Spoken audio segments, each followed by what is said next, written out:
It might be my audio. It's probably my audio. Let me crank it up a little bit. Let me hear. Okay, I turned noise suppression on. It might be fucky. Let me turn it off because I turned it on. Is this better? I turned it on because it likes to pick up on every single little sound, including my family slamming cabinets in the kitchen. And I was like, much better. Yeah, the thing is like, I gotta figure out a balance because my mic is either not sensitive enough with like all of OBS's suppression, or it sounds like crap, or it picks up nothing. I don't know why it hates my voice, which my voice is so high right now because I'm so happy and excited. I'm full of gas. I am full of gas and excitement. I was gonna be like, this is gonna be so chill. I'm gonna be chill and just chatting about what a good time I had. But now I'm like, oh my god, my voice is all the way up in my nose because I'm so excited. Wow. Yeah. Hi. Hello. Hi. How are you guys doing? I hope you're well. Man, I lost a viewer in that seconds. That's fine. I don't care. I only noticed because I had my chat up on my phone, which I don't technically need today, but otherwise that's the only way I ever see my view count. I should close that. But hi, yes, I am back. It has been 2 weeks. 2 weeks since my mental breakdown live on stream when I was trying to sew that costume, which we'll be talking about. Because it all turned out okay. Spoiler alert, everything was fine, and it all went, well, not everything was fine, but everything regarding me was fine. I was fine. I only got one thing, and honestly, it didn't matter in the end because it was, I don't know, kind of cool. Maybe not. I don't know. I threw things at people. I threw things at people at this convention, you guys. I hate grinding. The rise and grind. I hate it. I hate the grind. I just want to laze around all day and do nothing. How come my cat gets to do that? I would love to be her. We're going to talk about her as well. That's actually where our story is going to begin. But I'm getting back into the yap. And I'm going to put music on because I was browsing the YouTubes and was like, wow, this sounds like some nice, cute, listening, easy, chillin', chatting music that I found. And I was like, oh, well, I will put this on and it will be lovely. I think it will be.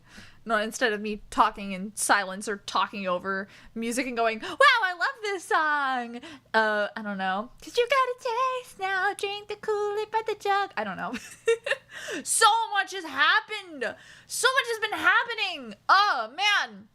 From my vacation, the beginning of this month, to now this convention at the end of the month, and me going crazy preparing for this convention in the middle of the month. It's been December has been a month, and there's only more crazy to come. Because I keep looking at my plans for the year, and they keep adjusting, and so on and so forth. No, you want to know why that thing is there? I'll tell you why. I won't even hide it. I'm hiding something. I'm covering up my old logo. It's just hiding there, okay? I needed something to cover it up, and I was like, oh, I already have this there. I already have this, and its head is big enough. It's literally hiding my old logo. Then I'm like, oh, shit, I already changed. Actually, the two logos is kind of a power move. It actually kind of is a power move. It is powerful, though. Which era of Stellafos are you from? Are you from the old, Pixlr? What did I use? Pixar and Microsoft, Autodesk Sketchbook logo? Are you from that era? Are you from the gifted, very cute, can I make you a new logo? I love you. You are my friend. Or was it from that era? Wow, what era of Stellafos are you from? I'm from the cardboard era. I'm from the era where, I hate the way I just said era, because era. I don't know why. It made me laugh. Okay, anyway. I have so much energy. I don't know how to expel it. Other than, like, I could do something physical. But that's not happening right now. I am sitting my ass down. I had a good day today, which is surprising. Yeah. Flat Stelly. No, honestly, I was like, wow, I should use my fancy model, which, it's kind of weird because I had to change my color for my background, and all of everything is transparent essentially around the edges. So little halo thingies are all weird, but I was like, wow, maybe I'll use my fancy model to chat, and I stare at the shoulders, and I'm like, wow, I always hated those shoulders, and then I'm like, I can't be Flat Stanley again. Which, okay, I want to make this a whole stream, so maybe I should save it, but I want to talk about what I want to do next year in terms of, like, my own self-improvement and whatnot, which I vaguely mentioned and so on and so forth, but, like, I know you, specifically KOs, that have been like, don't put your time into live 2D. But honestly, here's the thing. It would make good content to learn live 2D on stream. And it's fuck around and find out. It would be good content! And I wouldn't make a model beforehand. I wouldn't even re-rig this one because I had a plan, I had an idea, and that there are plenty of free models for like unrigged on booth, and some that are like partially rigged and have like a rigged version you can compare to, as well as paid for learning models that I was like, oh my god, I don't have to make a model. I could just pick a free one off of booth, and then I could just use that and test it out. And if it goes to shit, it goes to shit. And if it doesn't, it doesn't. That's fine. But otherwise, I've been browsing Live 2D artists because, fuck it, if I want to relearn that program, I want to learn it again. Because, honestly, it looks so much fun to me, and the idea of rigging my own model, not to be like, I made this. I made this. It's not just that, it's also then I get ease of access for customization, because I don't have to go to someone and be like, hey, in 3 to 5 business days, can you answer my text about wanting this change, about wanting this added to my model like months later, like, hi, remember me? I would like this now as well, and then be like, hi, can I have this? And then they're like, yeah, sure. And then I have to pay more money, and like, I have an expensive hobby that's called spending money.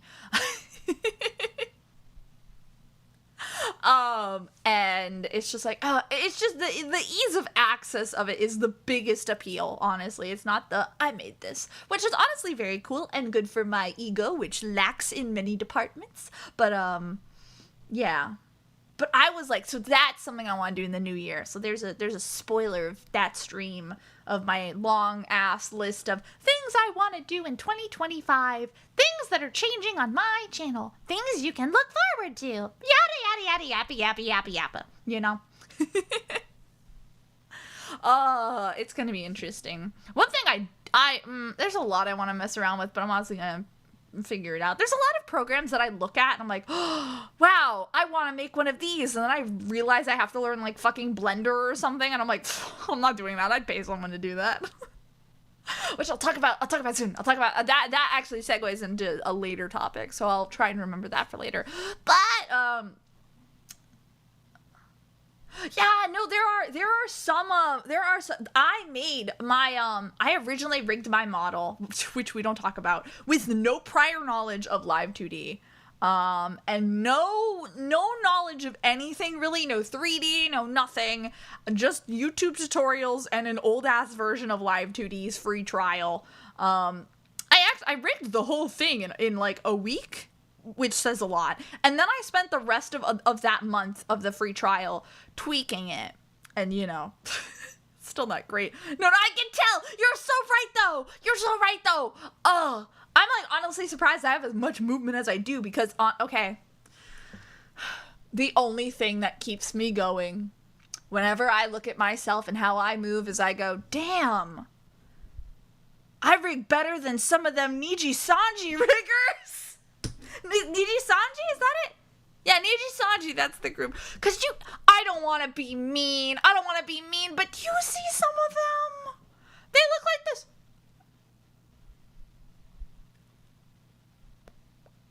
That's what they look like.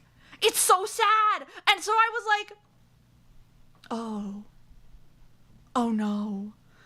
You know what? I might not be HoloLive levels of being able to have rigging like the HoloLive people, which even then, some of the HoloLive, the HoloMems, they're rigging, like, especially in terms of the mouths, some of the mouths just look really weird, especially, okay, it's mostly Hollow Stars, but that's because Hollow Stars is very disrespected by Cover, which is the group that owns them. No, yeah, the Nijisanji models, for the most part, every time I see them, are so stiff, and I'm like, thank you, Giraffe Neck, for being, oh wow, look at that, you can see the edge of the line art there.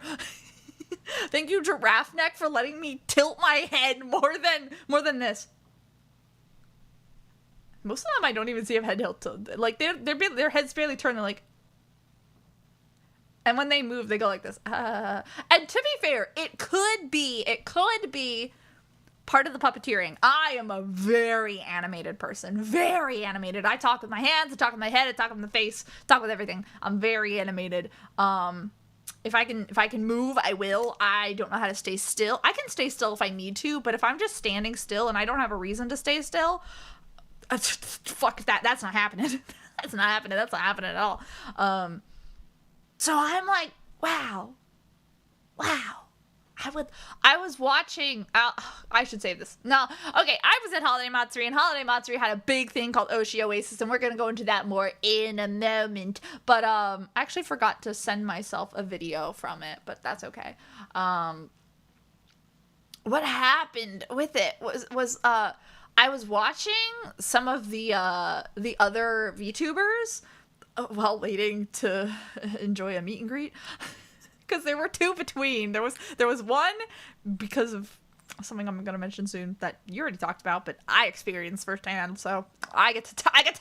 I get to tell it better, you know. You're only telling it secondhand. What did I talk about? I forgot. Oh, yeah. Between where I was like, oh, yeah. So I was watching other VTubers, and I'm like, damn, that is not how I want to move, but that is so much movement. And I was watching like, okay, how would that be rigged? Because everything in Live 2D, aside from like if you have hand tracking for VTube Studio and whatnot, is connected to your head movement. And so I'm like, okay, how does the head nod sometimes? How does the whole body move sometimes? And I was like trying to break it down watching these other VTubers. But like the one thing I really want with a 2.0 model, like in terms of rigging, is like one, I don't know. One, I'd like the mouth to actually not be flat. And the eyes to move a bit better. I don't know. But mostly the one thing I really want is for my hair to look really, really floaty, because that's what I tried to accomplish, which it really doesn't come off well, because I was like, oh, don't put a lot of physics on it, because then it's going to flow too much. I want it to look weightless, because it's gas, right? It's lighter than air. Didn't really come off that way, in my opinion. But I that is like my criteria when I was browsing around for other riggers and being like, how did they rig? What do they do? And what are their prices? What do they offer? What's expected of live 2D rigging? Like, what's the normal? What's the norm in terms of commissioning someone? And none of them have had. I'm sure you could ask and be like, wow, can you make my hair have physics like this? And I know how the physics work, and I had an epiphany in terms of the physics and how, like, the pendulums work when I was, what was I doing? I was at work, and I was messing around with string and pom-poms, and I was like, holy shit, this is how physics works in cubism. Holy fuck, I know how it works now. I was like, I understand. Three and a half years later, I understand how it's supposed to work. The only thing that actually got rigged well was those ahoge in the other model and the earrings. I love how the earrings dangle. I think they look so good. I'm so proud of them. The one thing I actually like. The least favorite? The zippers. I hate those fuckers. I hate them so much. I hate them. Why do they look like that? I also had an epiphany of when I was trying to redesign my model and my main look, I was like, sideways zippers don't exist. They don't work that way. They fucking do. I don't know what I was on that night. I was like, huh? Staring at myself in the mirror as I'm looking at sideways zippers everywhere I turn, like, huh? You absolute idiot. They are real. They just don't look like the way you drew it, you fool. I had a real moment. I was really mean to myself about that. But it's okay. Yeah. I've been yapping for like almost 20 minutes. We should start talking about Holiday Matsuri, shouldn't we? Holiday Matsuri was so much fun. I went to Holiday Matsuri last year and we're going to switch over to gaming just because then there's a bit better space to yap and hang on, I forgot I had the picture there already. To yap and to chat and to talk about what happened. Because then I have a place to specifically show photos and also block chat with my big ass head apparently. But I went to Holiday Matsuri last year for a single day, and it was that cat. Well, it's significant. We'll get to why she's there. I took notes so I couldn't forget much of anything. I took notes so that I would remember things for stream because I'm like, I will forget. Some things I can't forget, including what that cat did to me.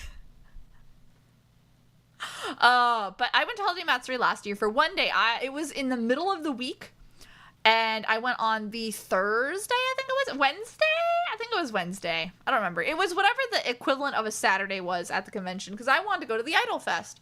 And the Idol Fest was really, really good, and I enjoyed it a lot, and I couldn't stay until the end, so I was quite sad. Well, I did stay until the end. I just couldn't stay until the meet and greet. I had a good time, but I was fairly uncomfortable, kind of rushed, and my family was, like, not in a very good mood. My mama and my sister, which, oh my god, can I real quick tangent off of my tangent? My sister has been working very hard, and normally she is the biggest bitch, and we don't normally get along. But also, she's my sister, and if someone hurt her, I would eviscerate them.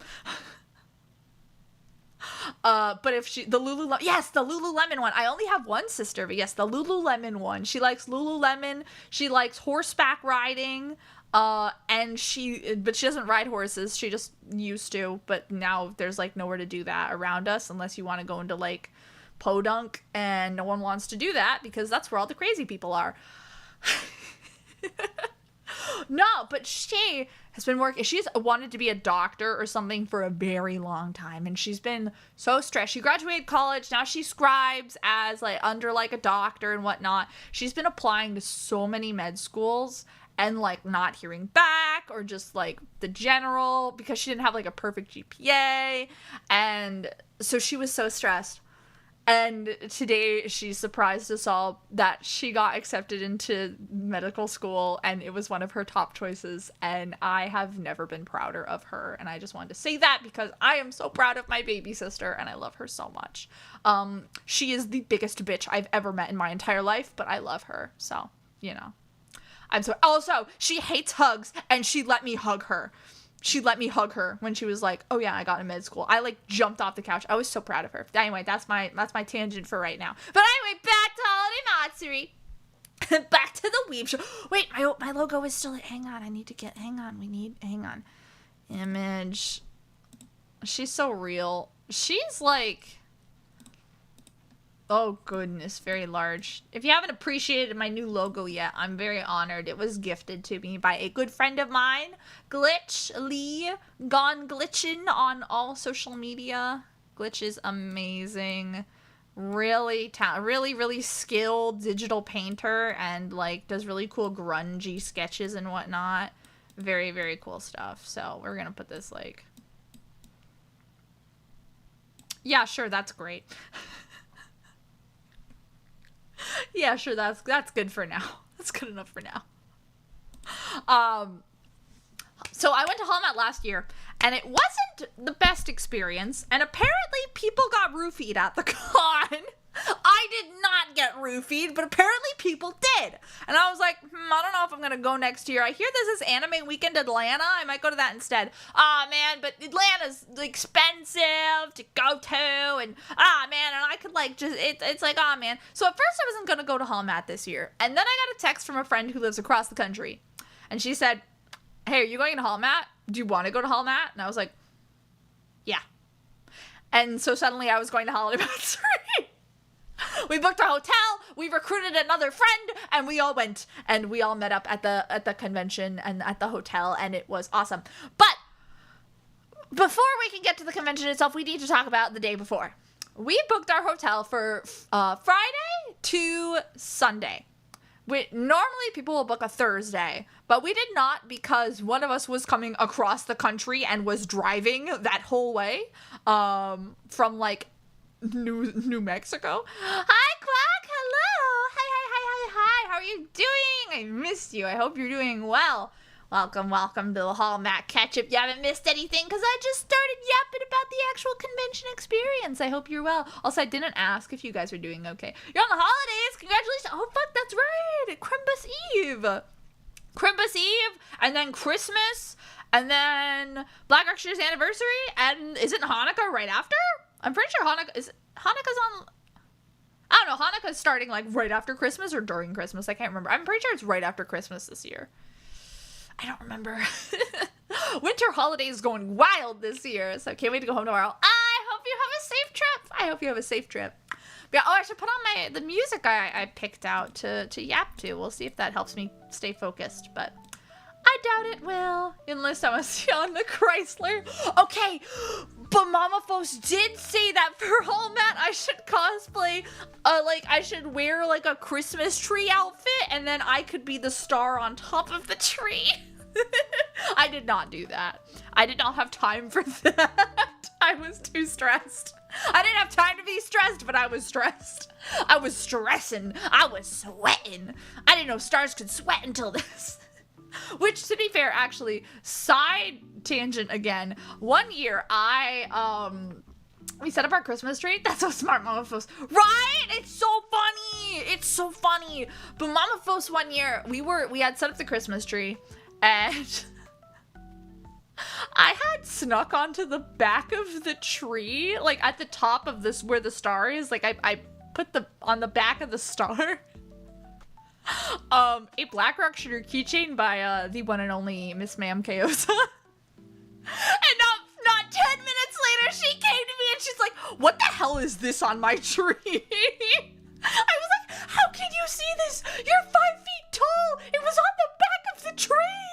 Somehow she had found it and brought it back to me in less than 10 minutes. I was like, "Are you kidding me?" And she's like, "When you have your own house and your own tree, you can decorate it however you want." I was so upset. I thought I was being so sneaky, but it didn't work. I do have like a mini ceramic checkerboard tree. It's not really a tree. It's more like a cone that is tree shaped. I should just hang like my keychain on that at the top. That'd be funny. I could quickly like whip out some Crimbus art and just like me sitting on top of a tree. I swear I had something like that one year. I swear. I don't remember. 3 years goes by fast. Strict. Mama Fos used to be really strict. She still is kind of strict, but Mama Fos, like, I didn't I forgot to trauma dump you at Holiday Matsuri. Damn, you could have the deep lore of Mama Fos and when she was like actually bad for my health. But it's okay. Now she's my friend and I love her, so it's all good. But not previously. Not previously. Bad things had to happen for that to change. But anyway, we're not talking about that. We're talking about Holiday Matsuri. We're talking about fun content. So, we are going up to Orlando because I live in South Florida. So, we were moving up to Orlando. And my sister, who is not going to be living there for much longer because she's moving for med school, obviously. Literally my own suit. Oh my god. Same hat. Spoilers. Spoilers. My sister has an apartment currently not in Orlando, but it's like pretty close to Orlando. And to be fair, Orlando's very big. It's not like I'm doxing my sister.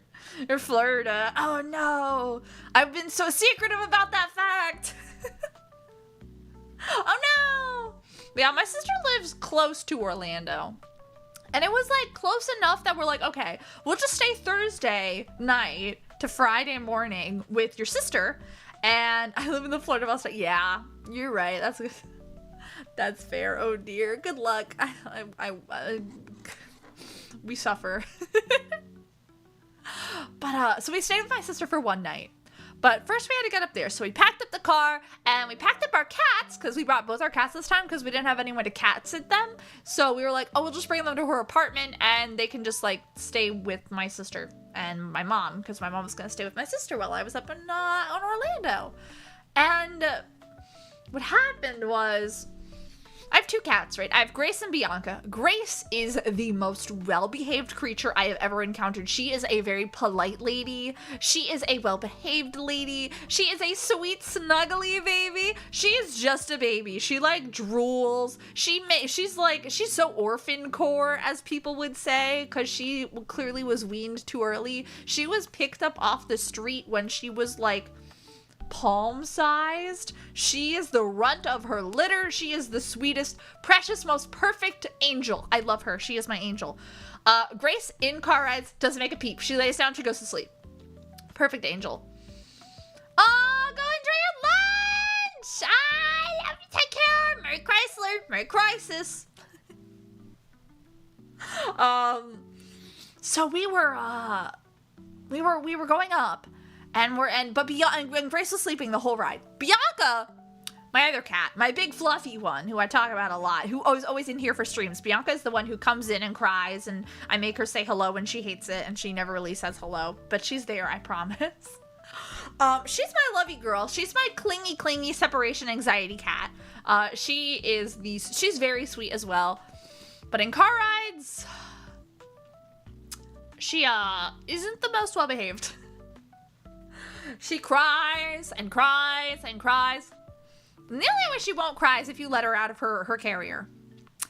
And it's like, okay, you let her out of her carrier, and you keep her in your lap, and she stops crying. And it's like, great, cool, love that. Issue is when I was moving to Florida, and we were moving house, right? We were moving from our like apartment we were renting to our actual house now. And we get in the car, and we are 5 minutes from the highway when we can let Bianca out of the car, out of her carrier, because we're not going to let her out when we're not like driving smooth on the highway. And she pees in her carrier, and it leaks out all over my lap because I had her carrier in my lap. And I was like, are you fucking kidding me? Luckily, we were like right across from a Wawa. So we pulled into a Wawa. I had to change my shorts and everything. She will shit herself. Oh, we're getting there.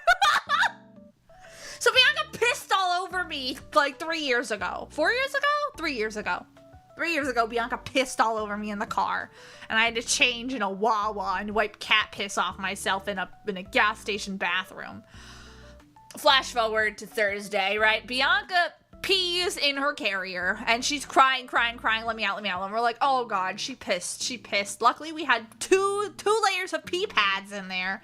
So it was like, also, my plosives aren't that bad, right? I am like, and I no longer have the wind filter I had on before because I figured it was doing a little bit too much to muffle. I might put it back on in the future, but right now I just have a normal pop filter, and that's it. So I hope it's okay. But, Bianca pees in her carrier. We take out the pee pads, and we put them in a little doggy, like, poop bag, right?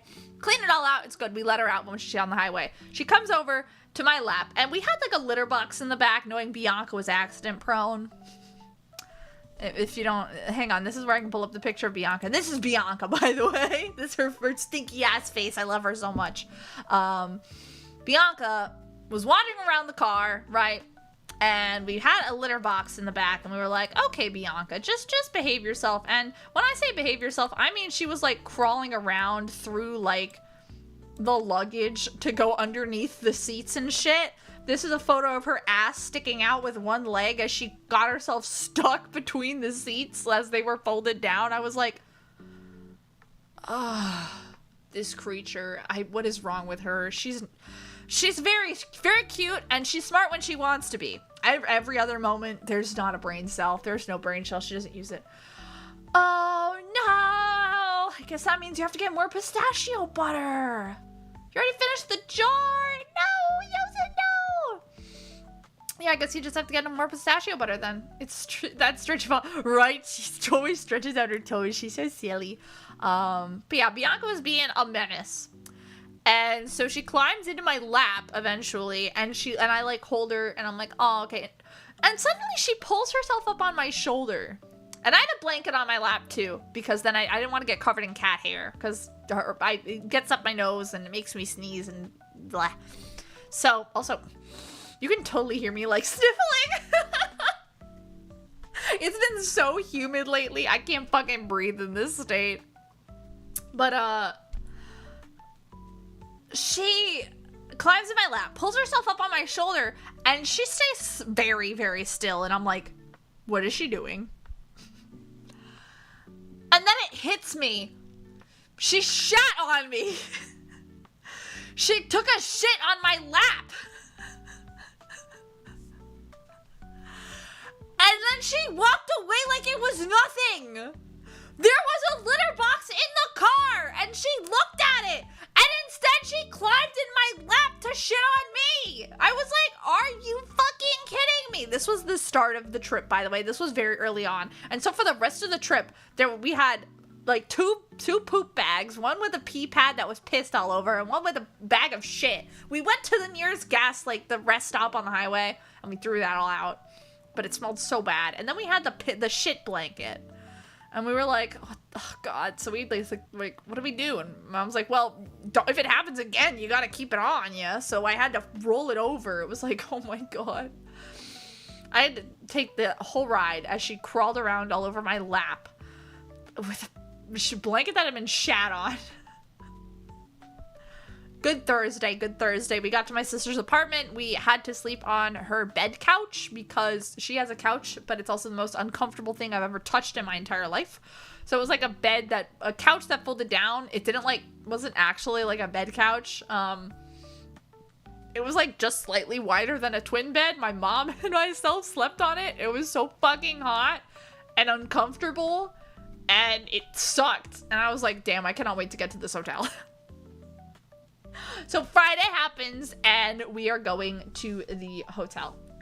I wanted to get to the hotel for 11 at the latest, because the dealer's room, exhibit hall, all of the stuff for the convention, other than the panels, opened at noon. Panels started at 10, and then I think they started at 10. Yes, they started at 10, and then the main exhibition hall opened at noon. And I was like, okay, I want to get there at 11 so I can sit down for a panel and opening ceremonies, and then I can go and I can enjoy the con, and I'll meet up with my friends, and it'll be great, and we'll check in the hotel, and it's gonna be so much fun.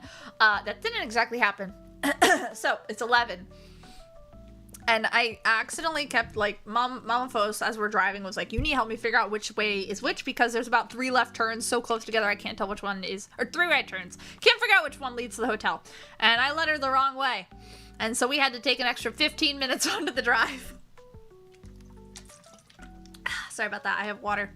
Yeah, I normally like to go to conventions by myself, because this is where you thought I was trauma dumping in your chat, but I like to do events by myself because I take them at my own pace, and I was raised by a mother who is constantly looking to entertain people. She doesn't like having people over, but she loves to entertain. She loves to plan and entertain and cook for people. So I was raised with that mindset of oh, you gotta entertain you. And also I was raised to be not really a follower, but not really, I'm not a leader, but I'm more of a leader than I am a follower. I'd rather do my own thing. I actually, if I think about my personal experiences, I don't follow people.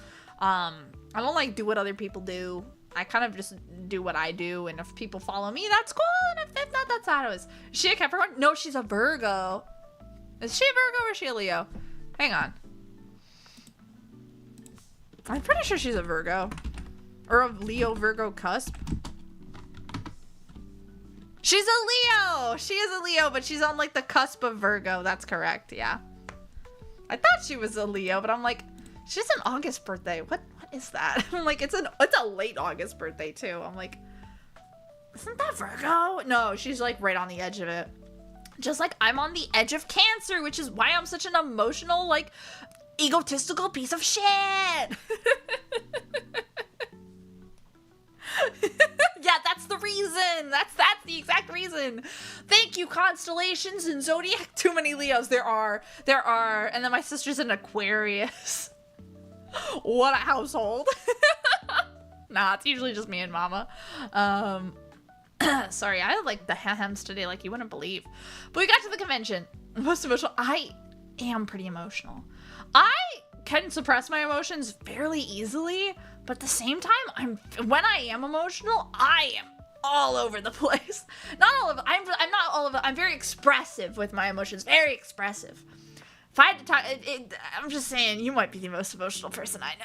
And you're very stoic until you're not, and then suddenly you're not, and I'm like, how do I make this better? How do I help? Let me help you. Let me help you. Let me help you. Let me help. I hate when my friends don't feel 100%. That's all I want to do is make them feel good, feel happy, or feel better or something.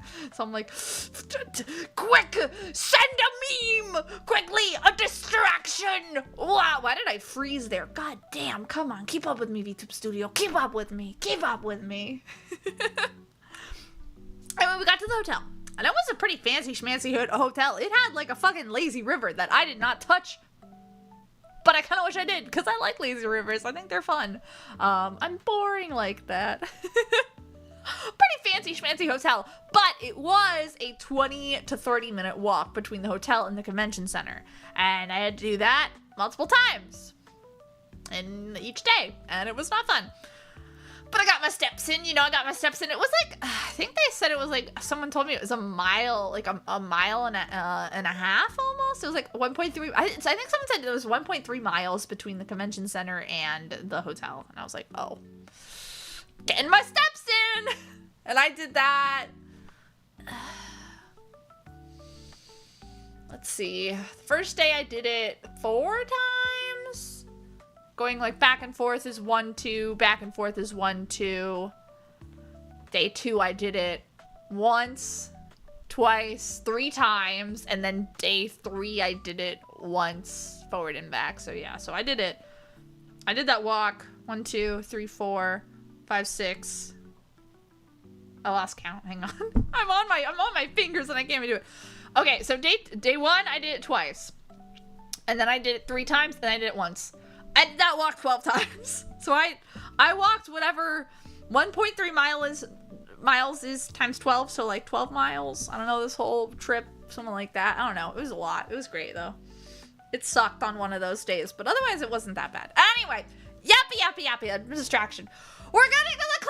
I'm going to the con and I am hungry. I am so hungry. And I'm like, Mama, I'm hungry. I don't want to pay for expensive hotel food. And she goes, well, isn't there a cafe you said you wanted to go to at the con? Doesn't the con have food? And I was like, oh, you're right. There's a maid cafe at the convention. And so I was like, wow. A normal walking day for me. Yeah, literally you with your 10,000, your 5 miles a day, your 10,000 steps or whatever. At minimum, you're crazy. I might try and get on that because I have a walking pad. Mama Fos has a walking pad, but she's always like, Stella, you can use it if you want. And I'm like, nope, I'm good.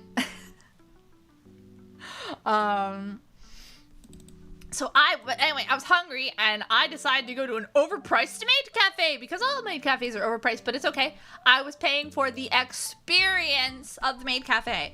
I went on my own. And because of that, they sent me in the front row because all the tables, Pop Off Queen, the epic man. You are the queen. Mini treadmill at the moment. Oh, it's okay. My mama only got a walking pad solely. Also, how are you doing today, epic man? Hi.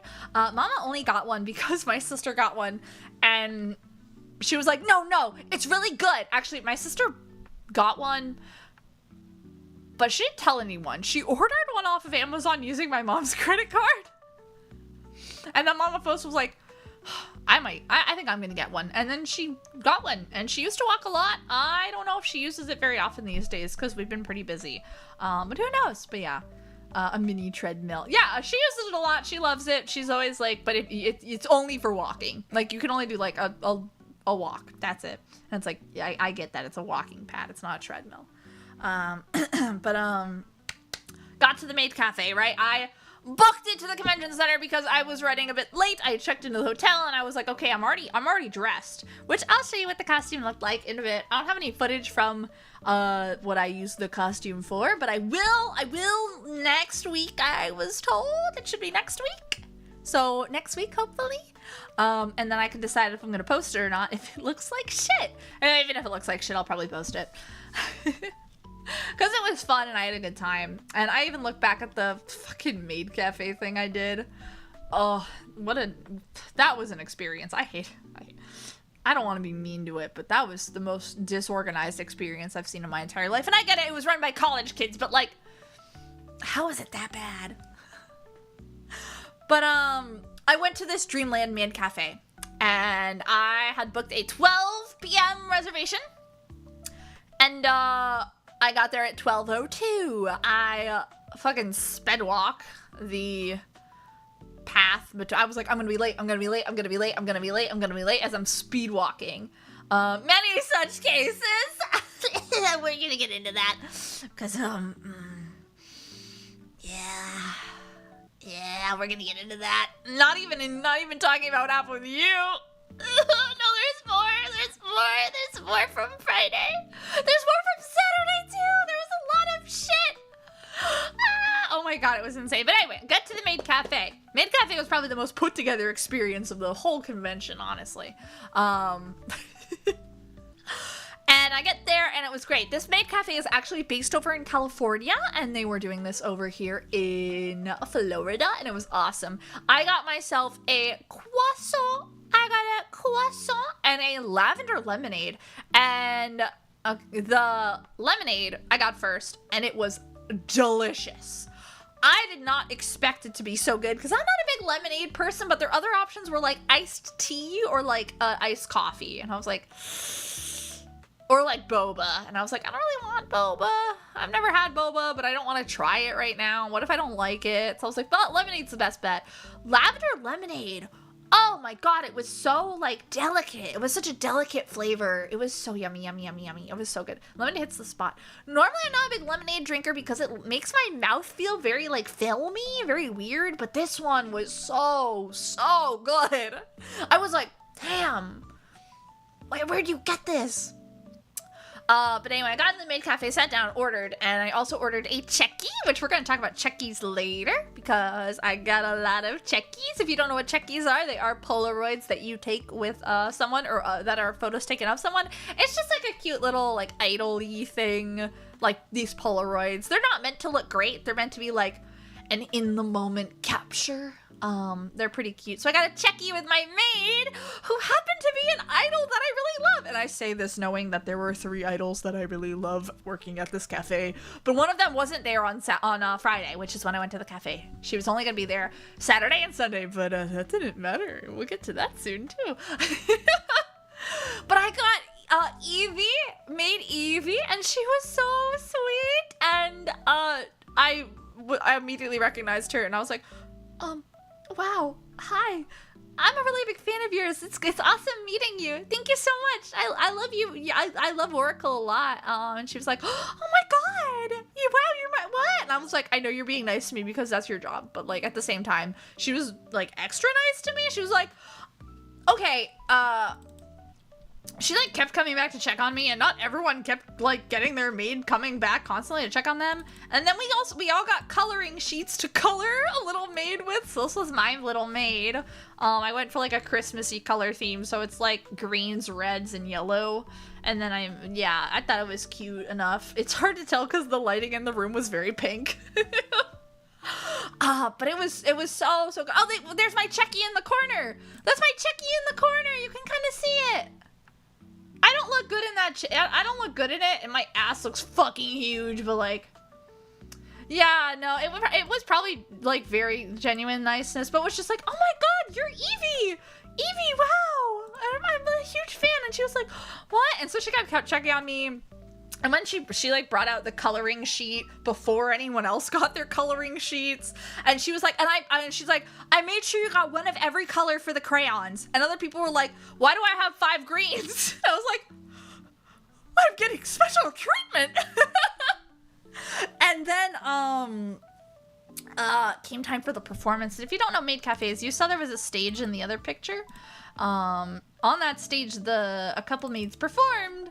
And it was really awesome seeing them perform. And I got to see Evie, who is my maid, and a couple other maids, as well as one who is named Daisy. Daisy is was previously a member of Rezzo. Not Daisy. Her name is Bambi. But she was Daisy in Rezzo, which is a group that I love. And she is also a VTuber, Juniper Reed. And Juniper Reed is also very sweet. I don't get to go into her chat very often because I am often very busy at the time she's streaming or I'm streaming. And I'm like, oh no. But she does book club. She does like book club streams, and I would love to join in for them because I like books. I like books. I like reading. I haven't read a book in a while, but I do enjoy them.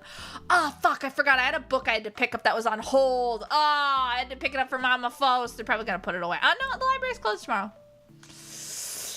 I'll see if they don't return it. Otherwise, I'll call. Fuck, I forgot about that. My bad. But yeah, so they performed. It was awesome. There was one maid who did what book? I honestly don't know what it was. I think it's a cookbook. She had a couple books on hold because she'll ask me like, "Oh, Stella, they don't have the book that I want in our library because I work in a different county than I live in, but they don't have it in our library. Can you see if they have it in your library?" And so they did, and I will reserve books for her. I think it was a cookbook. Otherwise, she had another book, and I don't remember what it was. I don't honestly keep track of all of her books, because she does a monthly book club as well. But it's all, like, books that I wouldn't read, so I'm like, okay. Yeah, I think it was like, it might have been Dolly Parton's cookbook. I think that's what it was. I know I had that one on hold. So it's either that or it's whatever her next book club book is that I don't remember. But yeah, it was pretty, yeah, I forgot to do that. Hopefully it's still there and they don't put it away. It's fine. But for the maid cafe, it was really awesome. We got to see him perform. One maid did, what was it? There were two very nostalgic dances. One of them was Hare Hare Yukai. And the other was, what was it? It was another nostalgic dance that I'm like, oh my god, wow, I love that. And she was like, I do old dances. And I was like, yes, very good. No, another maid did an old dance. I don't remember what it was though. I don't know, it was pretty great though, I loved it. But there was a Hare Hare Yukai and I was like, go off, thank you very, very much. But yeah, it was great. And then what happened was everyone got their food out before the performance. And I was like, where's my croissant?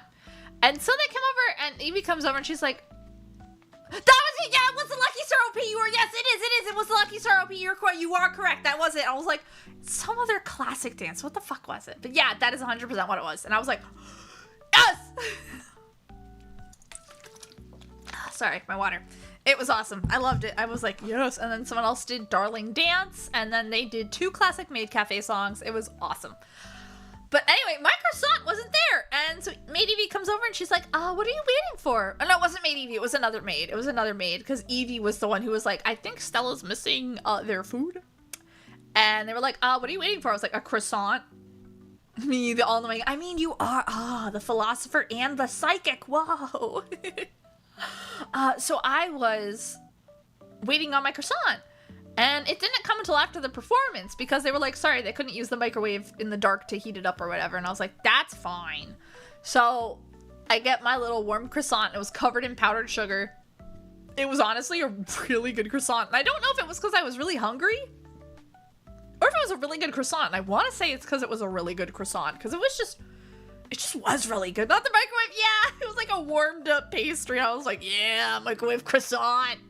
But it was a really good, really flaky, like buttery croissant covered in powdered sugar. And I was like getting powdered sugar everywhere, but it was delicious. I was so happy. And then I got my checky with Evie. And then I left the maid cafe. And I had to go back to the hotel to help my friend because one of my friends was not on the reservation because we were a bit sneaky.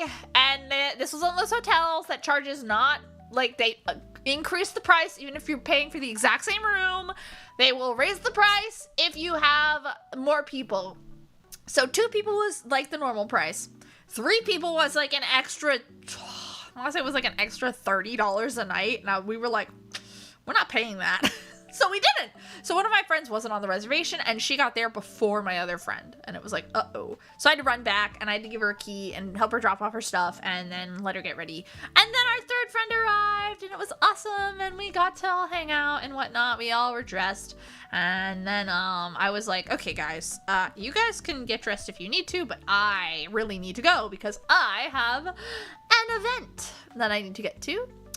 And I need to figure out what that is because as this was all going down, I was looking at the Discord for this event, which, if you did not know, I got to be part of an event, a panel at Holiday Matsuri that was called Coco Fest. That was actually a collaboration with Sensational Idol Fest Mini, which is like, it's kind of a mini Idol Fest because Holiday Matsuri is known for its Idol Fest. The Idol Fest at Holiday Matsuri, which I went to and I will talk about, it's on Saturday, we're on Friday right now, was insane. It's insane. It's like the Idol Fest of the country other than Northwest Idol Fest, which is, I don't think it exists anymore. I think that was its last year and now it's going to be in California and not Washington State. I'm pretty sure. But this is like the anime convention idol festival. It is insane. It is the biggest and it's like for the bigs. It is for the people, right? It is for huge talents. This was like an event to be like, oh, if you're small and you still want to perform, you have this. You can apply for this. And so both of these events were happening. And I was in Coco Fest. I was in the Sunshine Hallway Idol Fest Coco Fest. And what that means is it's like a thing where you'd perform in a hallway in an open space so people can like stop walking by and then you can just perform.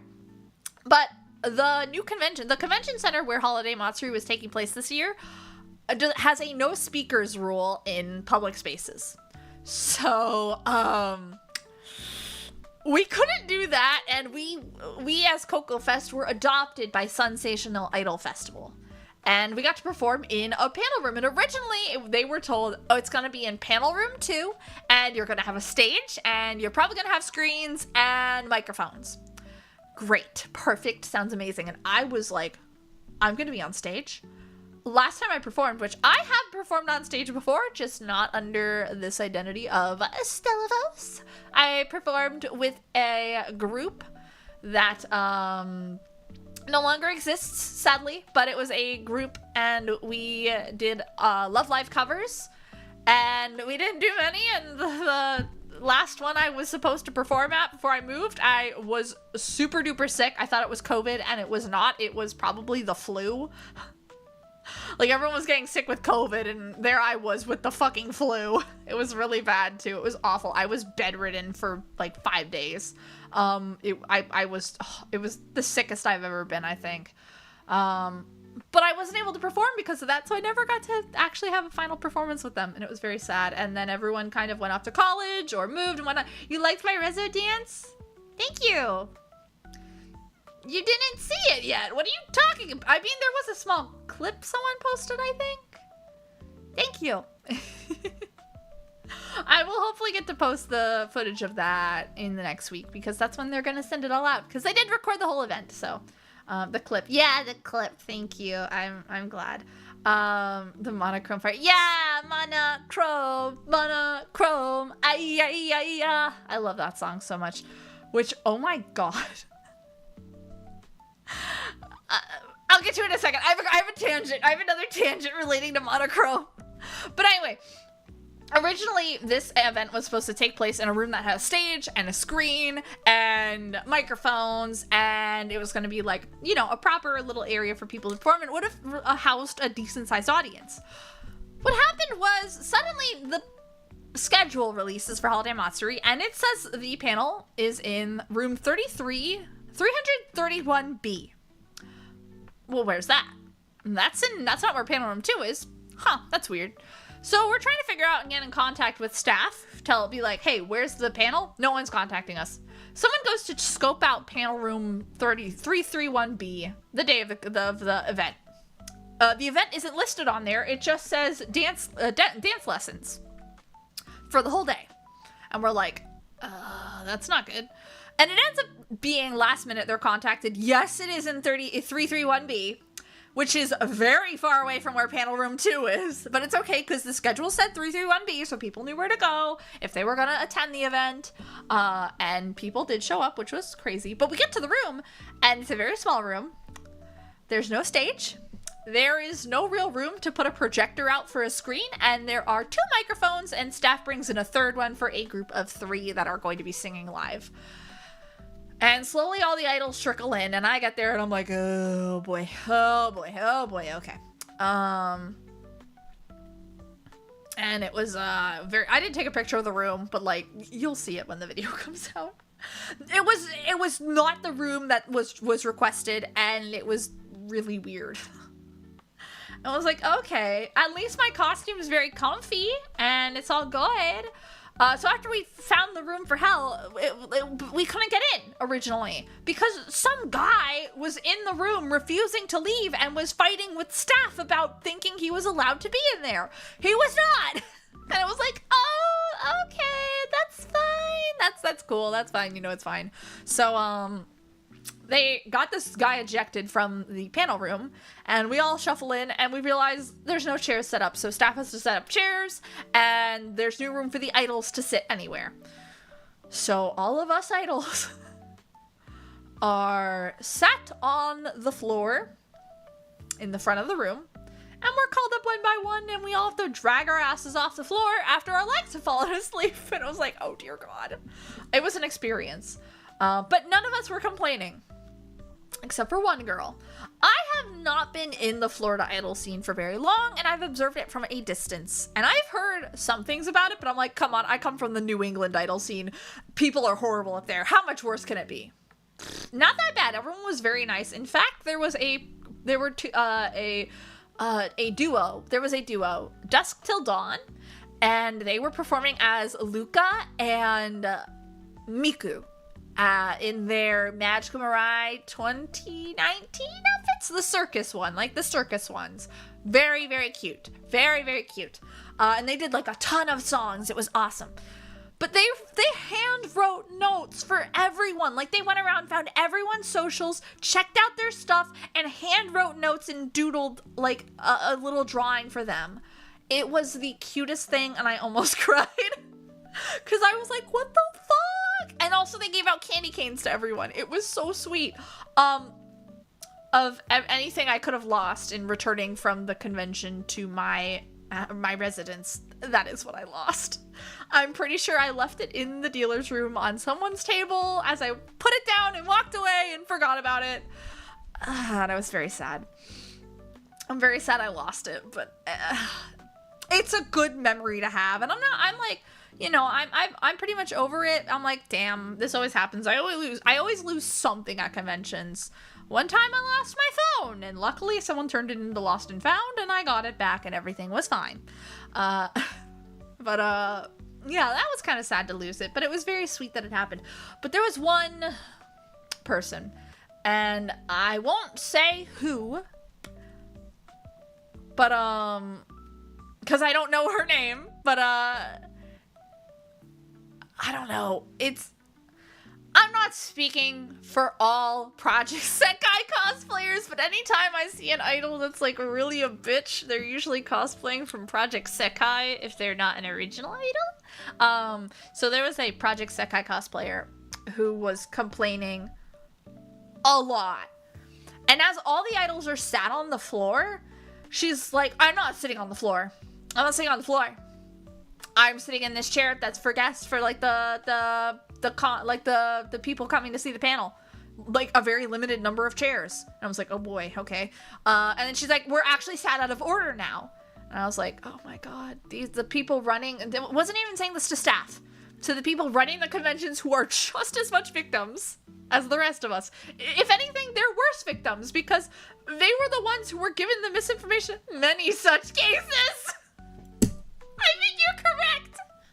You're correct, but I'm just gonna be quiet about it because who knows? But anyway, this lady was very rude to the organizers, who it was not their fault for any of this. They were doing their best, and actually, they did really well preserving as much as how the event was supposed to go as possible. So there was a lot of the idols created visuals, or they like downloaded visuals off the internet of concert visuals to put behind them, or they made like music videos or something to play as they performed. And normally that would play behind the performer, or it would play off to the side. But the projector didn't have enough room to reach the whole screen, so it was projected very teeny tiny onto the screen. I did not make a visual, so this did not affect me, but it was mainly because I was going to make one, and I looked at it and I went, I don't have time for this. So I didn't. And I was like, I don't need this. It's fine. I'm not making an MV. I was going to make an MV for my monochrome cover, but I didn't because I was like, I can barely mix music and I do not have time to try and learn Adobe After Effects or something. So I'm not going to do that. Oh my god, it was a whole event. It was absolutely insane. Eventually, finally, about 15-20 minutes later, people are let in, and a lot of people are told they can't fit in the room. And even as people leave, like one song in, or like before the event even starts, people who are sitting, they left. Staff would not allow anyone in to replace those seats. It was quite upsetting. But things are going, and I'm performing second to last. And I'm like, oh fuck. Why me? Why am I performing second to last? I am a nobody. And it's really funny because all of the other idols, to some degree, are well known in like the smaller idol community. Like they have fan bases. They're semi well known. Their names are known. Here comes me toddling my ass up onto the thing, and I'm being like, that's me, that's me, Stella. And everyone was pretty hyped because everyone knows Monochrome. Everyone knows Monochrome if you're a Florida Idol fan, because Rezo was a Florida Idol group. They were the idol group. They could have made it big. And now Pangy's making it big. Good for Pangy. Pangy was originally in Rezo and has now gone solo and is actually ending up pretty successful in her VTubing and idol career, which is really awesome. So yeah, that was crazy. But anyway, the event happened and I performed, and I will now show you what the outfit ended up looking like, because I do have one photo of the outfit. Also, I have one photo of my face too. So, but I'll talk about it in a second. So, whoa, that's way too big, especially when it zoomed in on the one thing I didn't want you to pay attention to. That's fine. So this is how the outfit turned out. Gloves and everything. This was sewn in less than 24 hours, but it all worked. And actually some of it turned out way better than I thought it was going to, but the outfit happened. I was very happy with it, and I performed in this, and it's actually very, very comfortable. There are these little armbands on. I was going to tape them to my skin. I forgot to do that. So as I was performing, my armbands kind of just started to fall, and eventually with one move, there's like a move where my arms go out to the side in Monochrome. One flung off, and then later I flicked the other one off, and I was like, fuck these, get these off my arms. And it was very interesting, and then I had to pick them up. But it was great. I had a lot of fun doing it. Monochrome went well. I did not make a single mistake. I hit every single beat. I did not make I did not mix up any of the parts of the song. I think it went well, and I felt pretty confident. I drank a lot of water afterwards, but I felt pretty good. I did not feel like I was dead, which is how I felt last year after I performed. Because last year when I performed, it was it was 2 songs. It was much longer, and I could not feel my legs after. I felt like death. It was awful. But yeah, this was my outfit, and I will now show you my face. So if you don't want your immersion further broken, look away in 5, 4, 3, 2, 1. Wow, it's me. So this was my face. And I just want to appreciate how cute I look. Wow, wow, wow. Cute, cute, cute, cute, cute. This is me. And you can see, like, I have earrings on in there, too. But, like, those weren't in the design. But anyway, this was me. And this is my immersion break. New wig. Last year, I had a wig. And it looked terrible. I tried to save it. No, it was so fucking bad. So I was so much happier with this one. Immersion breaking. I airbrushed the fuck out of this wig. It's really hard to tell, but there's glitter throughout it. I was going to tinsel this wig. Yeah, really? Thank you very much. Immersion Greek. Hi, Zed. Hi, how are you doing? Yeah, I also highlighted it. I put in highlights and lowlights all throughout the wig. It's airbrushed to hell and back. There's glitter in it. I was going to tinsel it, but I didn't. And honestly, I'm kind of happy that I didn't, because tinsel is a bitch to work with. You just woke up. Good morning. Good morning. I hope you're doing okay. I know you were playing Call of Duty story earlier, and it sucked apparently. I'm sorry to hear that, but I hope you had fun. I hope you had a good sleep too, and that now that you're awake, you have a good time. But yeah, this is my face. Whoa. It was great. You're fine. I was just eepy. Okay. I'm just making sure. I care about you, okay? God damn. But yeah, this is my face with the new wig, and I thought it was really good. And it's kind of hard to see, but there is some like little itty bitty spikies put in the wig that fell out by the end of the convention, but it's fine. Little itty bitty curls and spikes put into the wig to make it more like how my hair looks here. But I thought it looked pretty okay. And also there's like a fuck ton of glitter on my face. Because I really like face glitter. I think it's fun. But if anyone has forgotten, this is what last year was. We don't talk about this one. This one is woof. We talk about this one. This one's cute. So I'm not really there's actually one picture where I covered up my face. I was gonna cover up my face in more pictures because I just for some reason was having such a hard why am I not moving? Such a hard time smiling at this convention. I don't know why. Like I used to practice my smile because I was always told I had a serial killer smile as a kid because I would just smile and my smile is essentially just showing my teeth.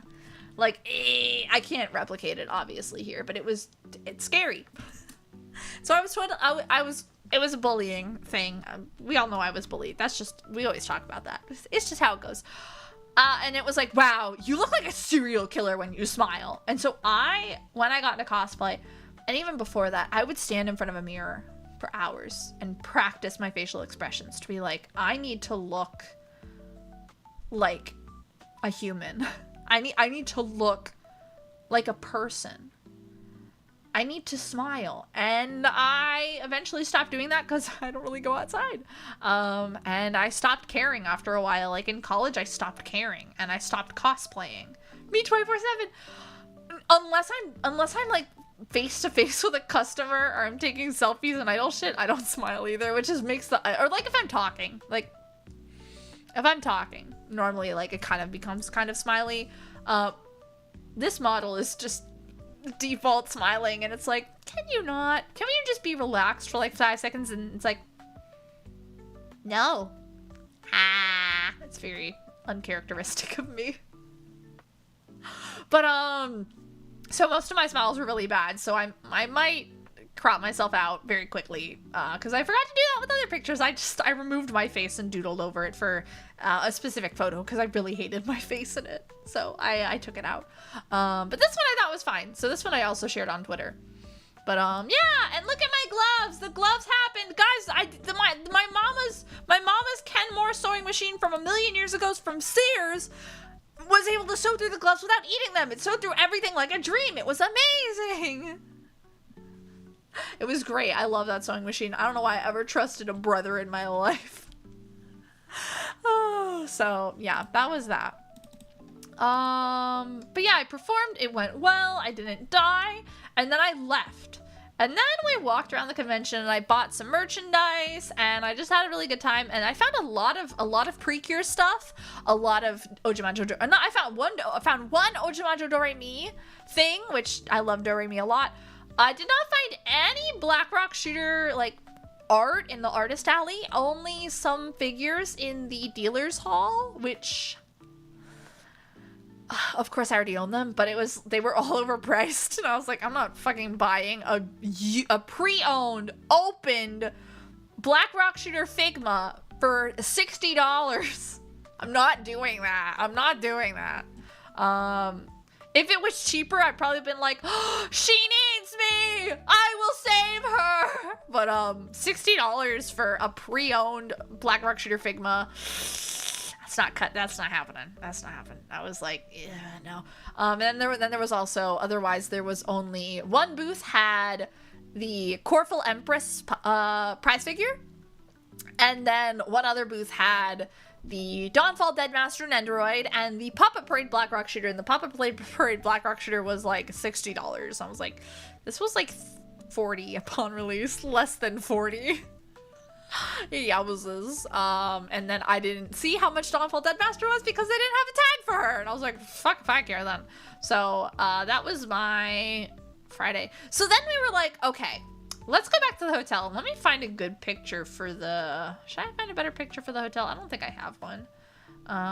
We could just put this up for now. Put that for now. It's like a teaser for what's to come. This is also the thumbnail.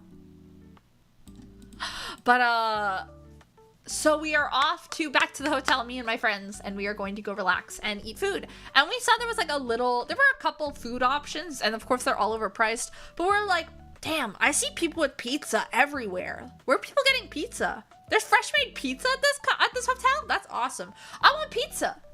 So I went and I found where the pizza was, and I looked at the prices, and it was $17 for a 12-inch pie.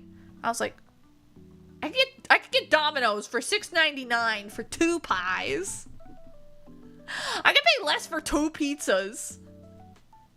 For 2 12-inch pies. What are you talking about? I'm sure it would taste better too. And then as we were walking out of the place where they had the pizzas, I was watching the woman behind like the glass where they were making the pizzas unwrap a couple frozen pizzas and like put them out to be like, wow, look, these are the pizzas that I'm gonna be making fresh. And I was like, $17 for a frozen pizza. No, sir, that's not happening. So I ordered Domino's. And I got a pizza. My friend got a pizza. I also got garlic twist and brookies, which are marbled cookie brownies. Oh my god, they are dangerous. They are so good. So I got those, and I had a very,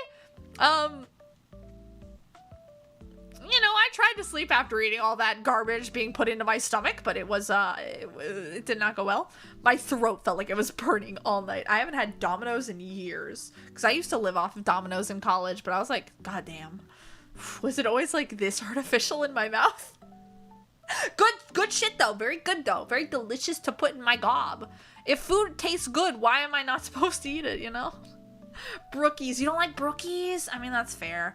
I prefer brownies or cookies separately, but like I needed something chocolatey or I was gonna hurt someone. I needed a dessert. I needed one. Also the other chocolate dessert they have at Domino's is their lava cake, and the lava cake fucking it's not my friend. The last time I had it, I threw up. So I was like, I don't trust that thing. I do not trust that thing. So I didn't have that, but I was just like, I need something sweet, and I ate it, and it made me feel sick after, but it's okay, because I was full, so it was good. Day 2 of the con! We are at Saturday! Saturday, I made an unfortunate decision in that I was, okay, this was good-hearted. I was contacted by someone, yeah, brownies, yes, brookies, yeah, no, very fair, very, very fair, which my sister actually brought home. She just came back to visit for the holidays. She brought some brownies, and they are not good. And I have brownie mix in the cabinet, and I'm like, I could just make good brownies. I could make the good, like, Ghirardelli double chocolate brownies, and I'll be happy. But I didn't. Because I know I'm going to be eating garbage in the next... Not garbage, but, like, I know I'm going to be eating sweets more in the next couple days because, Okay, Ilza, I'm sorry, but I cannot in good faith send you those macarons. I let them thaw, because I was like, let me try and make sure they're still good. And they still taste okay, but they, like, crumble in your hand. I'm like, I cannot send these. So I'm going to make you fresh ones. They're going to be perfect. They're going to be perfect. And then I'm going to send you your cards, which we're going to talk about later. So yeah, you're going to get perfect macarons if it kills me. And I already started dehydrating the eggs, so you have to live with it. And also, I now know what I did wrong. And And also, I also was experimenting with a new flavor. So, I hope you like it. It's not pistachio. I was like, if I could make you pistachio macarons, I would. But Mama Fos is allergic to nuts. So, can't do that. Sorry, Gabe. Because I was like, what is Chaos' favorite flavors? He talks about pistachio a lot. I can't do pistachio. So, I hope these are good. But, I hope you like them. But, yeah. I'm gonna make them even better. They're gonna be even better. I promise. And I do have them. I could send pictures, but they're so fucking ugly. I hate looking at them. No, that's so sad. I'm overnighting these macarons. If not 2 to 3 days. I'm like, they're getting there as soon as possible. No nuts is fine. Yeah. No, yeah, my macarons are nut free because macarons normally have almond flour. I make pumpkin flour. And it's made with pumpkin seeds, and it really doesn't change the flavor at all. But it's a nut-free macaron, and I had to figure that out myself because I was like, nowhere was like, how do you make a nut-free macaron? When I was learning to make these years ago, and it was like, you don't. It has to have almond flour, and I was like, well, fuck. And then I was looking into some other recipe that was like, what? No, that's so sad. Oh, it's probably because of the holidays, though. It's probably because of the holidays. I didn't even think of that. Maybe it's good that I didn't ship them today, because I would have shipped them today otherwise. Maybe it's good. They wouldn't have made it, safely, because of the fucking holidays. Everything gets crazy. Money back guarantee? Oh, that's good. I'm glad. Oh, that's so sad, though. Those poor cookies. That's so sad. Well, I hope it all works out in the end, though. I'm glad he'll get his money back. I hope the cookies somehow end up to you, on their way to you. Where was I in my story? Saturday. Right. Saturday. I made an unfortunate decision. I was supposed to meet up with someone who is not from the area, and they cosplay Black Rock Shooter characters. They cosplay Deadmaster, they cosplay White Rock Shooter, and they cosplay Black Rock Shooter. And they were going to bring a Black Rock Shooter cosplay, but they were like, oh my god, I also cosplay Jinx. Would you want to meet up and cosplay and do a photo with Jinx and Black Rock Shooter with the cannons? And I was like, oh, it's a great idea. Let's do it. And I got ready. Crack of dawn. Put on my BRS cosplay, which is not uncomfortable. But, after hours, you'll eat I know you will, but you know me, I'm too stubborn. I'm too, you don't know what those macarons did to my mental health when they came out bad. I sulked for 3 to 5 days because I was so upset. And it was 100% something I did wrong. It wasn't at first I thought it was the humidity, and then I realized, I'm like, oh no, I overfolded them. And I didn't cry, but I was like, I am so fucking depressed. I was not well. I was so glad I wasn't streaming. But, it was wild. But, anyway. Black Rock Shooter cosplay. It's fine as long as I don't wear it for too long, because then it starts to be uncomfortable because the shoes, especially if your feet hurt already, aren't comfortable. And I also wore the wrong socks. I normally wear very fuzzy socks. I wore the wrong very fuzzy socks that were way too textured, so they just dug into my feet after a while. Hours pass, and I'm leaving at noon to change into more comfortable clothes, and that way I can watch the Idol Fest in comfortable clothes.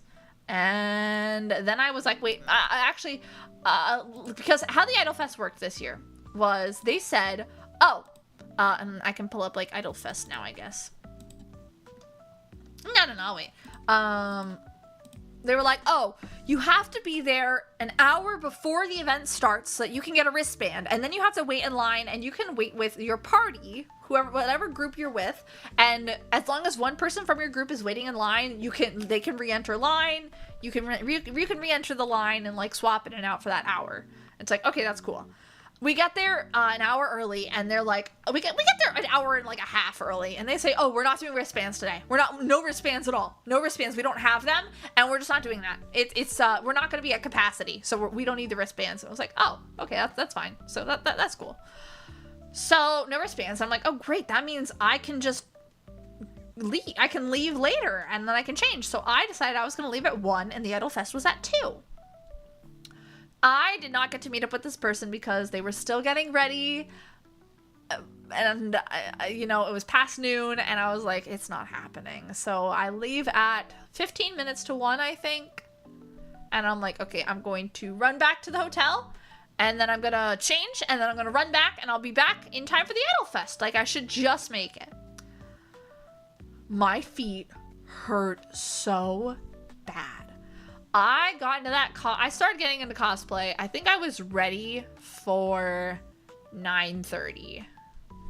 So like 9, it's like, we'll say 10, 11, 12, 1. That's like, it was like 3.5 to 4 hours. I need to sneeze real quick.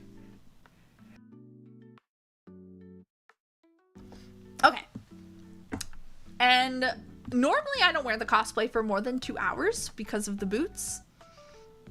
2 to 4 hours. If it's like if it's the first day of a convention, I can wear it all day and I'll be fine.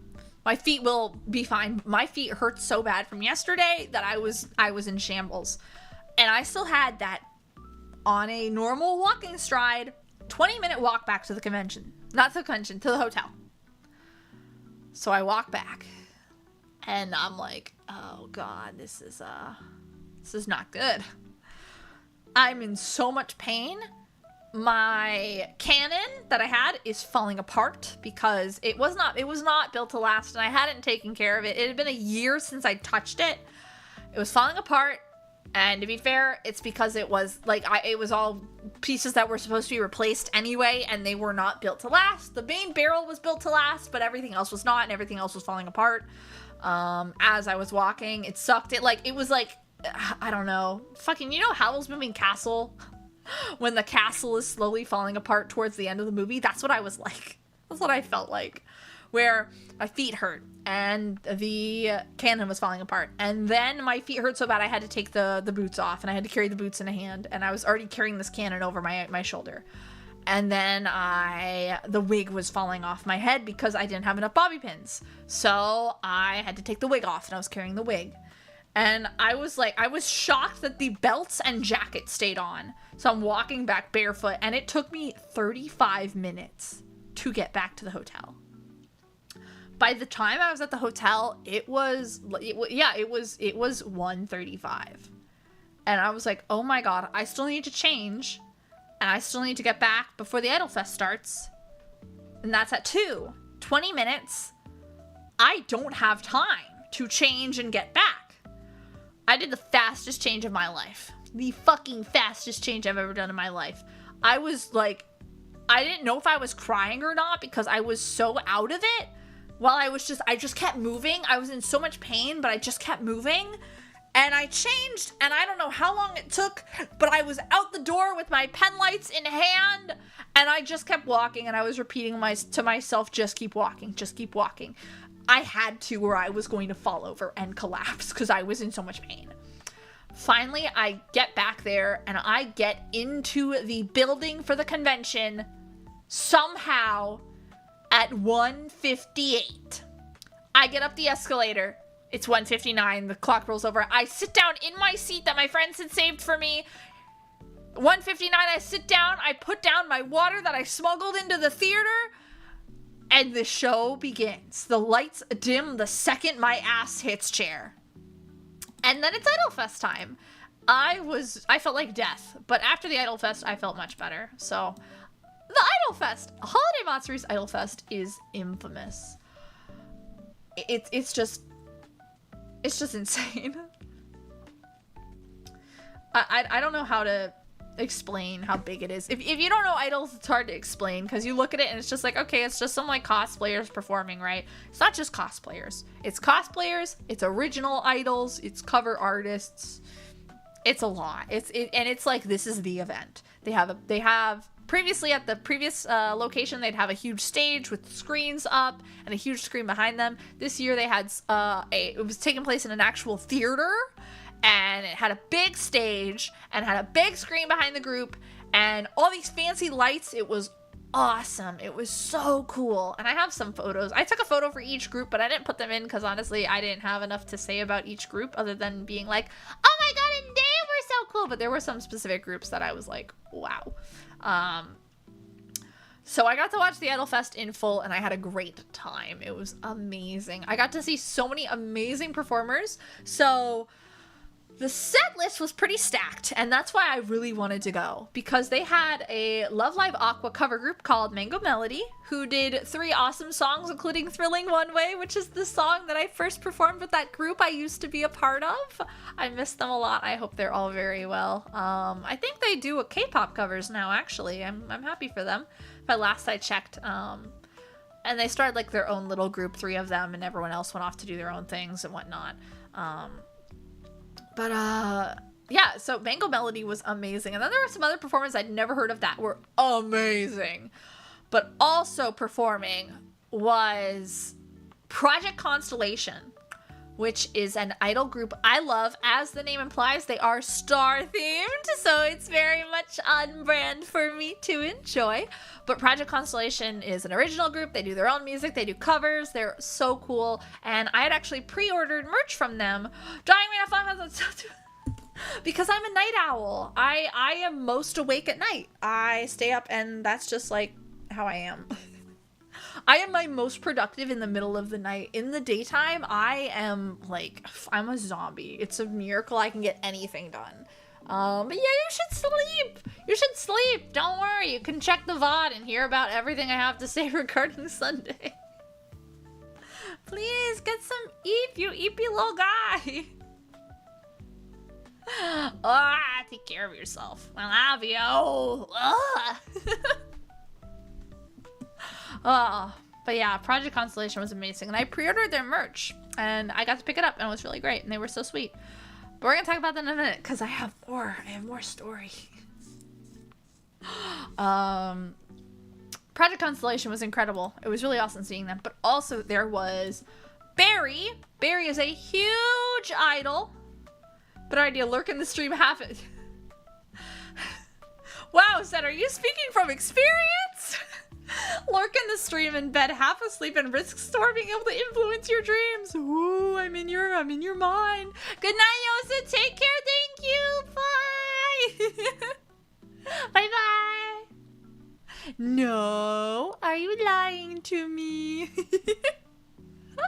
But yeah, Barry performed. Barry is a California-based idol, as far as I remember. She is insane. There was an idol group on TikTok a couple years ago, I think. 2 years ago, I think.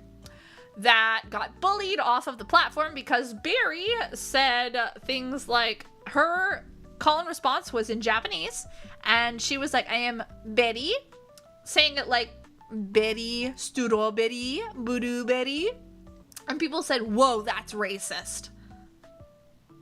And it was like, is it though? And there was a whole lot of discourse that came up around this, and eventually the group was being bullied so bad that they disbanded. They hadn't even really put out anything yet. They just introduced themselves.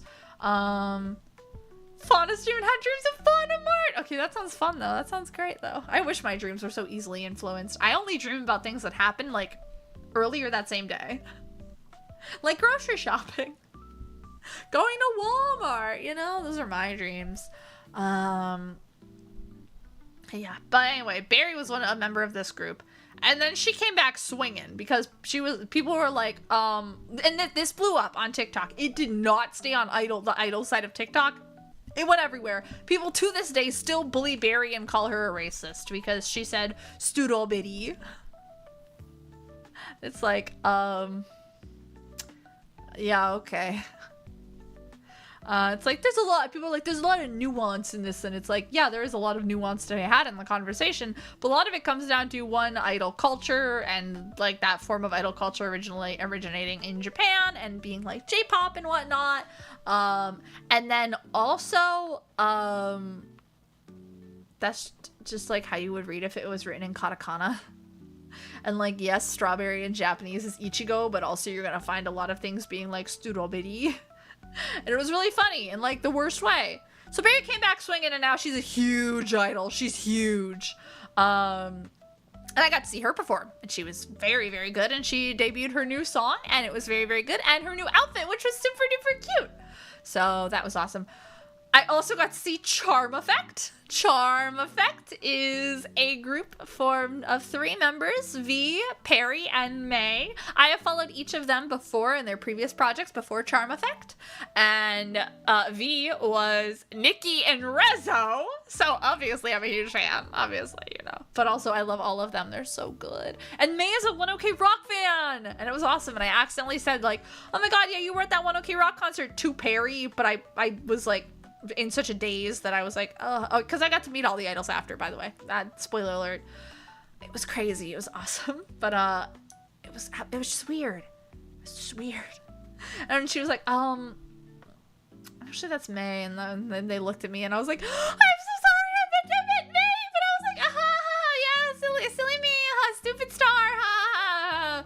It was very sad, but yeah, they were all very nice. So yeah.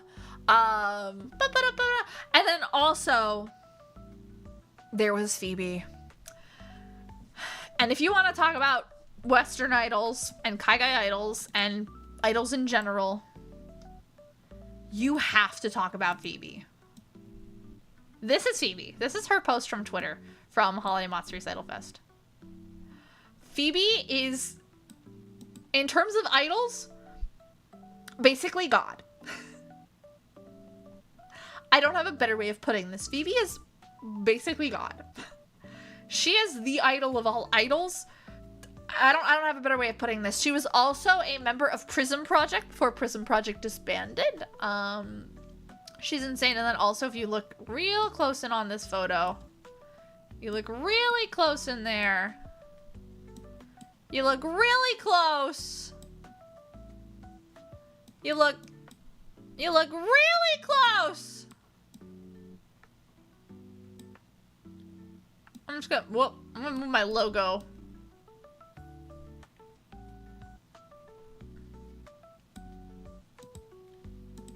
That's me. That's me. Going crazy. It was awesome though. It was incredible. Seeing Phoebe live was insane. I can't believe I got to see Phoebe live because she's never been to Florida. She never really, I don't know. She'd been to, she was at Anime Weekend Atlanta and I'm like, dang, Phoebe's not going to come to Holmat. And then suddenly she was at Holmat and I was like, but yeah, it was awesome. And if you, I don't know how to put it. Phoebe is God. Phoebe is God of idols. I didn't know you were allowed to be that close to God. She's really sweet and I love her. There's actually a documentary coming about Phoebe soon, I think next year. It looks like it's gonna be really good, so I look forward to it. But yeah, so I got to see a ton of amazing idols that I'd never heard of and a bunch that I had. And then after the Idol Fest was the Idol meet and greet.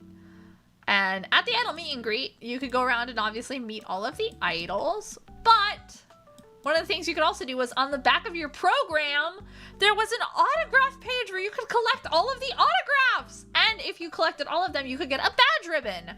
And I obviously did collect all of them. Oh, I forgot to mention one thing. So I can mention it now, though. So you can see all the idols here. So there was Phoebe, Mango Melody, Uki Uki Code, Vesper Project. Elixite is an original group that I'd never heard of before. Oh my god, they are so good. They are so cool. I ended up buying their physical album because I was like, holy shit, you have a CD? Give it to me right now. Project Constellation, Music Meow. Music Meow did a first generation Niji Sanji English group. So it was Alira, Finana, and Palmu. They did like a cover, like a cosplay sort of dance cover of them. That was pretty nice. That was pretty cool. I don't go there, but you know. Then there was Fairy, and then there was Stella Starlight. They were pretty cool too. They were all really cool. Then there was I forget, what's that group again? Scarlet Moon. Scarlet Moon was also pretty cool. There were a lot of like male type idol franchises being represented, and I don't go there. I like my cute girls. I'm not a big fan of men, you know. Just not a big fan. And then there was Solaris and Charm Effect. And then there was Guilty Pulse. Now, Guilty Pulse, I don't remember who they came after. I think they came after Charm Effect. Yeah, they came after Charm Effect.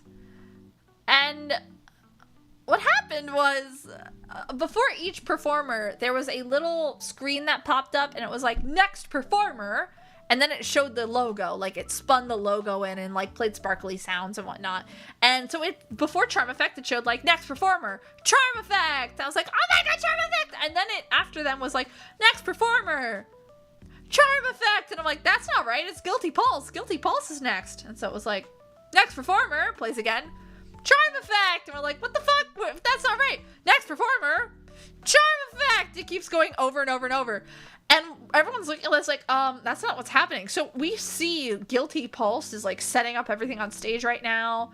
And it's still playing the loop of next performer, Charm Effect. And we're like, that's not right. And suddenly the crowd breaks out into a chant. Like everyone's like slowly going like, it's Guilty Pulse! Guilty Pulse!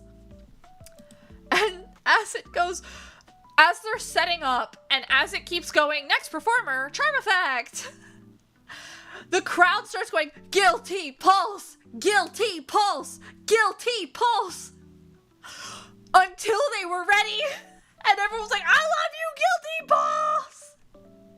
And like, they're a decently popular like cover group. They were doing a D for DJ set, and it was just like, it was just crazy, because it's like, this isn't Barry, this isn't Phoebe, this isn't like the most popular people, this isn't even Mango Melody. Mango Melody is also super huge. I mean, Guilty Pulse is also pretty huge, but it was just like Guilty, like Barry didn't get this chant, Phoebe didn't get this chant, Guilty Pulse, everyone was like, Guilty Pulse, Guilty Pulse. It was actually really, really adorable. It was really sweet.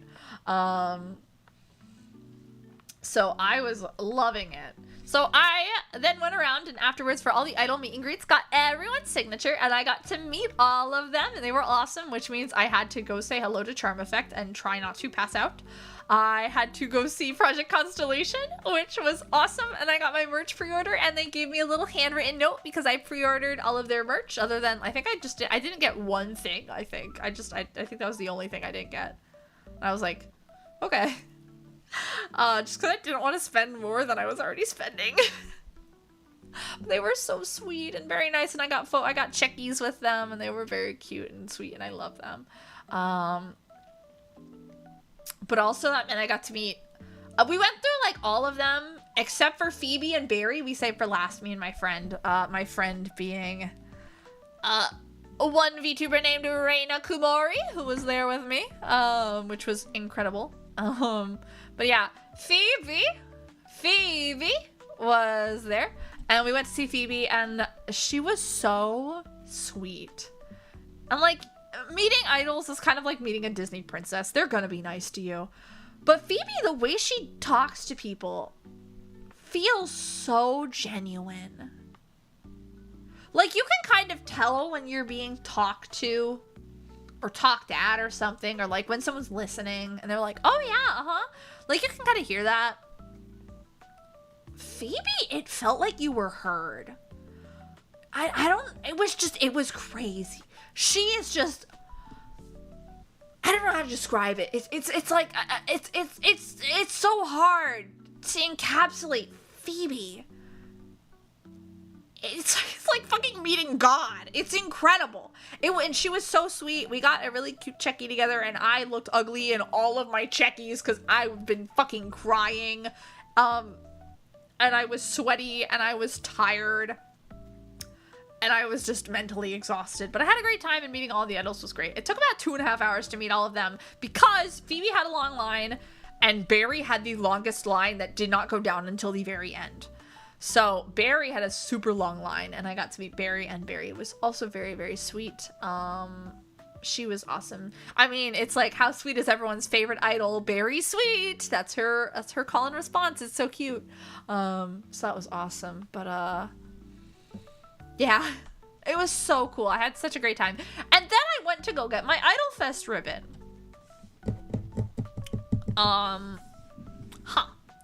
We turn around to where the box of ribbons was sitting on the chair to the exit of the Idol meet and greet, and suddenly it's gone. And we're like, what the fuck? We've been here for 2.5 hours. I want my ribbon. And so suddenly Reina spots at one of the idols' tables, because most of them had left at this point, because the event was only supposed to run for an hour, 2 hours, I think, and it ran for more than that. It ran for like 2.5 hours to like 3 hours, because Barry's line was so long. So everyone was kind of left at this point, and what happened was the ribbon box got moved, and Reina spots it and is like, "Oh my god, that's it!" I'm like, I walk over and I'm like, "Do you think they'd mind if we just took one? Because we like earned the ribbon." And she was like, "But we can't just take it. We can't steal a ribbon." And I'm like, "No, I want my ribbon. I've been standing around here, walking around and waiting in line and meeting amazing idols for 2.5 hours. I'm getting my ribbon." So I walk over and I have one hand, because my hand is full of merchandise that I've just purchased. My other hand is full of merchandise, and I'm trying to lift open the lid, and I'm like, "Reina, get over here and help me open the lid." And she's like, "No, I'm not doing that." And so one of the other idols, one of the members of Elixite, was like, "Oh my god, I'm so sorry. Here, I'm so sorry. We didn't realize people were still collecting ribbons." We're like, "Yeah, we're sorry. We're like some of the last people that were in line." Because it was like a really long line, and we saved Barry's long line for last. And she was like, "No, it's fine." She opens the box, and there's probably like 500 ribbons in there. She's like, "Please take as many as you want." And I'm like, I'll just take one. She's like, "Take more." And so I took 2. And then Reina took 2. I was like, "Okay, thank you so much." And she was like, "I'm so sorry." It was really sweet, and we were chatting. It was great. So finally, my other friend left to go see the cosplay competition. And we all met up at the bottom floor. And like everything was closed at this point, other than the panels, which were happening in a hotel close by. So there's nothing happening. People were just loitering at this point in the convention center. And as we're loitering, waiting for my friend, I'm sitting on the floor and I watch someone walk by. And I freeze. And I grab Reina's arm. And I go, "Oh my god." And I whisper this because I'm frozen in shock. And I go, "Oh my god. That's Pengy." And she goes, "What? Are you sure?" I go, "I'm 99% sure that was Pengy." And she said, we watched this girl stop, and she's looking like at her phone or whatever, and I'm like, "That's fucking Pengy." And I was being very normal. To be fair, I was so fucking tired, and I did not expect to see Pengy, because Pengy was working the maid cafe.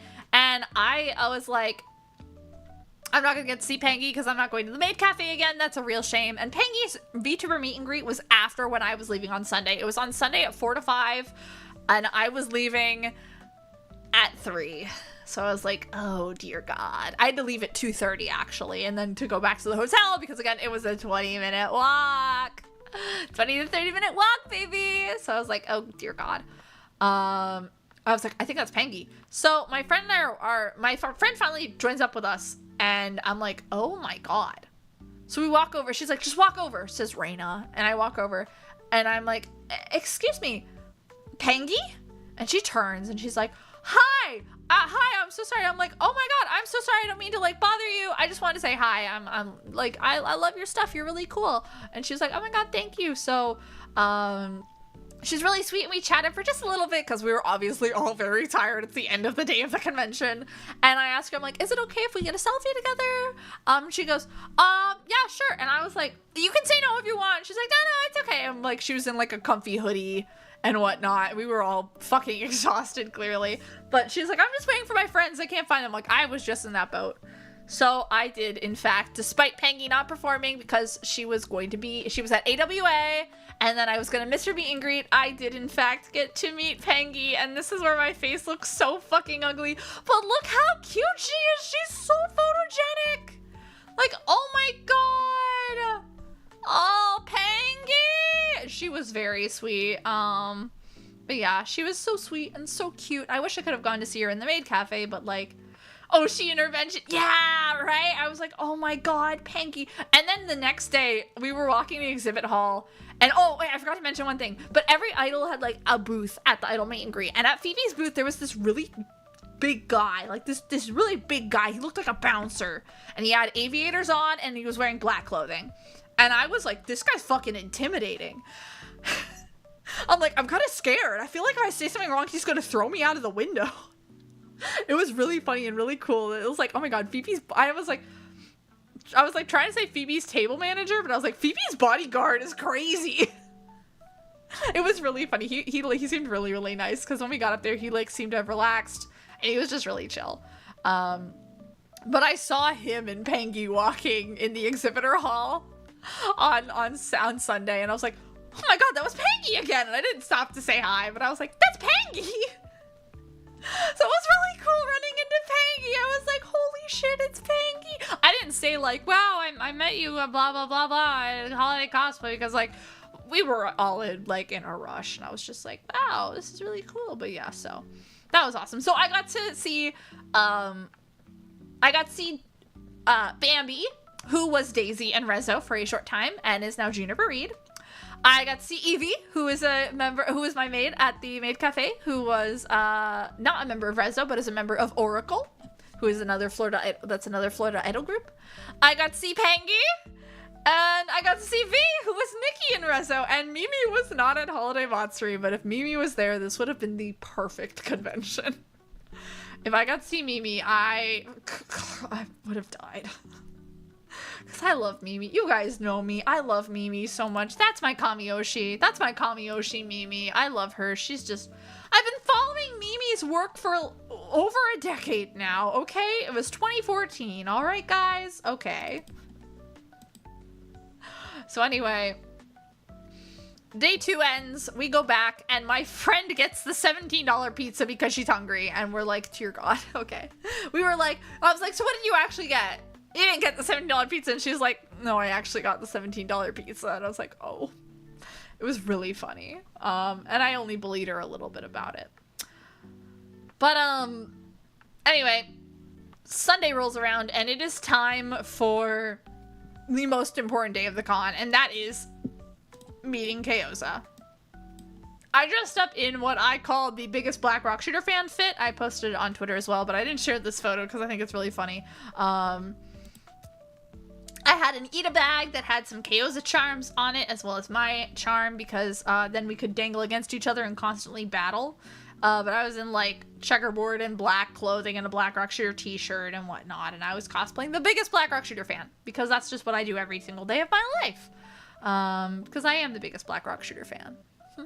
But I was gonna go meet Kayosa, and that was my only plan for the day. So we went and we walked through the exhibitor hall, and I didn't see anything I wanted to buy, so I didn't buy anything. And then I went back to the artist alley, and I bought a tote bag that I really wanted that said, I am a mom against cat boys, and a pin that said, I'm a mom against cat girls, because I think it's really funny, and I love that meme. So I bought those, and it was awesome, and I carried that around, and it's actually in a photo you'll see in a bit. That was really, really cool. So yeah, but I was ready to meet Kayosa. That was my only plan, was to watch Kayosa's panel and to meet Kayosa. And then I was gonna leave, because Kayosa's meet and greet was from 2 to 3, and her panel was supposed to be from 1 to 2. Keyword supposed to be. So, we go down to the convention floor, and we are wandering the exhibit hall, and Reina wanders off. She's like, I'm gonna go look for merchandise. And I'm like, okay, cool. And I go off with my other friend, and we're gonna go eat food, because I'm fucking hungry. And we kept walking by this place that had $10 fried rice, and someone said it was like a lot of fried rice for the price, and I was like, okay, that's fine. It's like, it's expensive, it's con food, but I really want fried rice. There's no good fried rice in Florida. I want fried rice, and if it's good, it's, you know, it's good. Spoilers, it wasn't very good, but it was food, and I was hungry, so I ate it. Oh yeah, the night before, also my dinner was leftover Domino's, but also tuna salad, like at this little convenience store built in. I could have gone across the street to the 7-Eleven or the Walgreens, but I was so fucking tired and my feet hurt so bad I was not doing that. So I did not do that, but they had a cup of tuna in the sandwich section, which they had like ham and turkey sandwiches, and that was it. I'm like, you could have put the fucking tuna on the bread you use for the ham and turkey sandwiches, whatever, it's fine. So I got a cup of tuna, and they didn't have bread, but they did have potato chips. So I had tuna and potato chips, and actually it was really good. Like, it was really good tuna salad. I was surprised. So I had my tuna salads, but anyway, I had my fried rice, and I needed to add 3 packets of soy sauce for it to have any flavor at all. And as we're eating, there's some VTuber that's doing, like, a like Japanese lesson. Wow. And then there's another VTuber that's going to be Stellafos Docs. Ah, these images were on Twitter already, but yes, of course, I've been doxxed. Hi, Six, how you doing? How you doing? I hope you're doing well. It's good to see you again. As you can see, I'm not having a mental breakdown. Been 2 weeks and there's no more mental breakdowns. Yay! I'm right now talking about Holiday Matsuri. We're on the last day of the convention for my recap. But this is the important day. Thank you very much. I hope your mental health is also worth congratulations. Congratulatory celebrations? I don't know. I hope you're well. Hi. I'm happy to see you again. Oh, but I was about to talk about how I was eating this like piss poor fried rice that I had to add 3 soy sauce packets to. And I was sitting like in an area behind the Oshi Oasis stage, which I took a video and I forgot to send it to myself. But it was like a decent sized area for the Oshi Oasis area.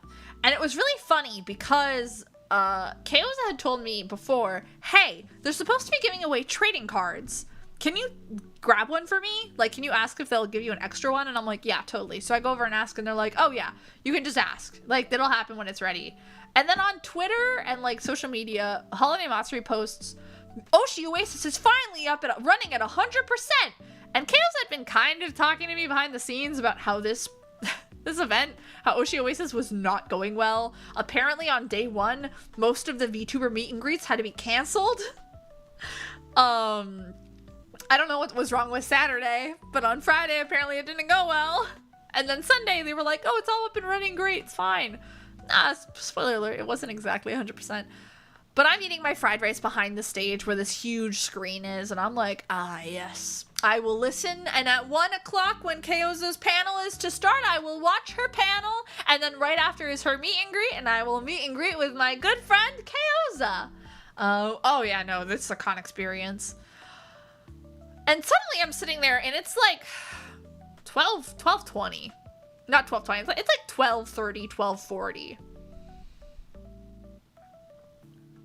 And I'm like, I don't hear that singing that's supposed to be happening. That's weird. Oh, well, it's fine. I hear someone talking, but like I'm right now talking with my friend about how bland this fried rice is, and we keep adding soy sauce, and I'm scarfing it down because I'm so hungry. And then like 5 minutes pass, and I've eaten most of the fried rice, and I'm like listening, and I'm like turn to my friend who's sitting with me, and I go, I'll be right back. And I walk over with like a suspicious walk, and I walk just enough to see past the screen, so I'm looking at the side of it, this flat screen, and my eyes go wide. I run back. I run back to the table, and I say to my friend, in higher than normal indoor voice volume, they fucking started her panel early! Because what I saw was Kaoza's face! Her little VTuber model's face yapping away about starting a business with your art! I grab my fried rice, I throw out the excess that I'm not gonna eat, and I'm like throwing out like the little scraps in the thing in a trash that's right there. I'm running full speed back. I grab a chair, I sit my ass down, and I'm texting Raina. I'm like, they started our panel early! And I'm texting Kaoza, they started your panel 20 minutes early! And we're laughing on Instagram, blah, blah, blah, blah, blah. And I sit and I watch. And there were a lot of people there that were just eating, that were like, nom, nom, nom, nom, nom, nom, mommy, I just need somewhere to sit and eat my lunch, because it's lunchtime. But there were people that were actually sitting there like, paying attention, and I could hear them around me. There were 2 people behind me that would not shut up, and we were like giving a live play-by-play commentary of the entire panel, and I was like, oh dear God, please stop talking. And it was like not just play-by-play, it was also like yapping about whatever, and I was like, oh my God, okay, I need to move. And eventually the front row opened up, 2 people left because they finished their lunch, and I was like, front row, me, thank you. And I'm sitting there front row. Oh, now I can pull up the picture of what it looked like, actually. So this is what I saw, right? This is what I saw. And I was like, what the fuck? And then this is what it looked like. This is from my front row seat. It's a pretty big screen on a decently sized stage. I was like, my friends in there. And I sat and I watched Kyoza's whole panel, and it was really, really cool. And I took some clips and I posted them on different social medias and whatnot. But it was really good. And there were people behind me that were like, wait, is this recorded? Is this a recording? I can't tell. Is this a recording? And it's actually kind of funny because there are obvious jump cuts. And I'm like, no, how can you guys not tell it's recorded beforehand? Help her. Don't worry. She was trapped inside of the screen even more later. But she gave her panel and it ended at like 1:10. And her meet and greet was at 2, and at the end she's like, my meet and greet happens right after this panel. So I'll be at station 1. Well, I'll be there to meet and greet you until 3 p.m. And it was just really funny. Because it was like, no, it's not. So right after her came on and not scheduled, like there were some panels in between the scheduled ones. A panel that was, it was basically a very short karaoke from Pia P UFO.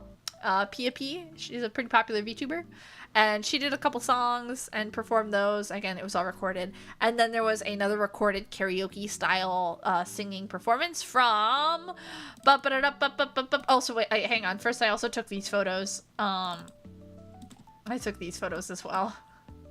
Pia Peak, yeah, Pia, it was Pia. So I took this photo, and then I took this photo. And then someone posted them to her social media without even asking, but it's fine. I love her, so it's okay. It's fine. She can steal whatever she wants from me. It's fine. This is from when I was in the second row. As you can see, these people were like eating their lunch. There's Pia, and then there was Nana Asteria. I love Nana Asteria, and I missed her meet and greet on Saturday. I was really sad about it, but I was like, oh my god, at least I get to watch her little like panel that she recorded and sent in. That's cool. So I got to listen to some of it, but it actually was cutting into the Kyoza meet and greet time, so I was not paying attention to that because I wanted to see Kyoza. And so I don't have a picture right here, but anyway, they had like these screens set up where you can meet them, and then after a while, like, it took a little while for Kyoza to show up, but then she showed up on the screen. I was like, oh my god, that's my friend. And she was texting me before she showed up on screen, like, I can see you. And I was like, oh my god.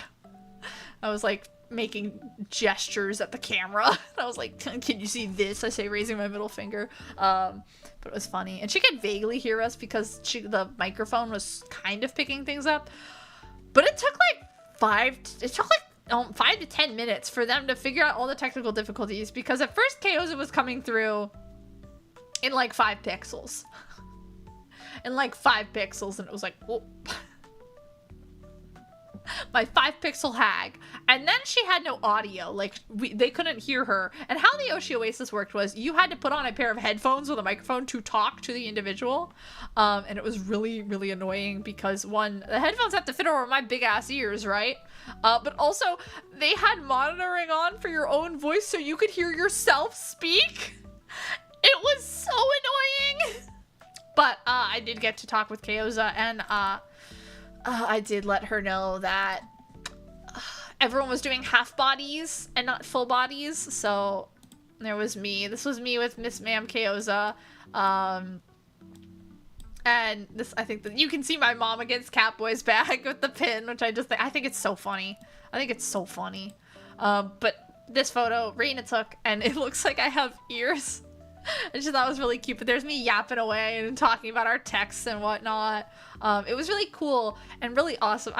She's not here, so I can be as nice as I want. Kyoza is, I don't know how to put this.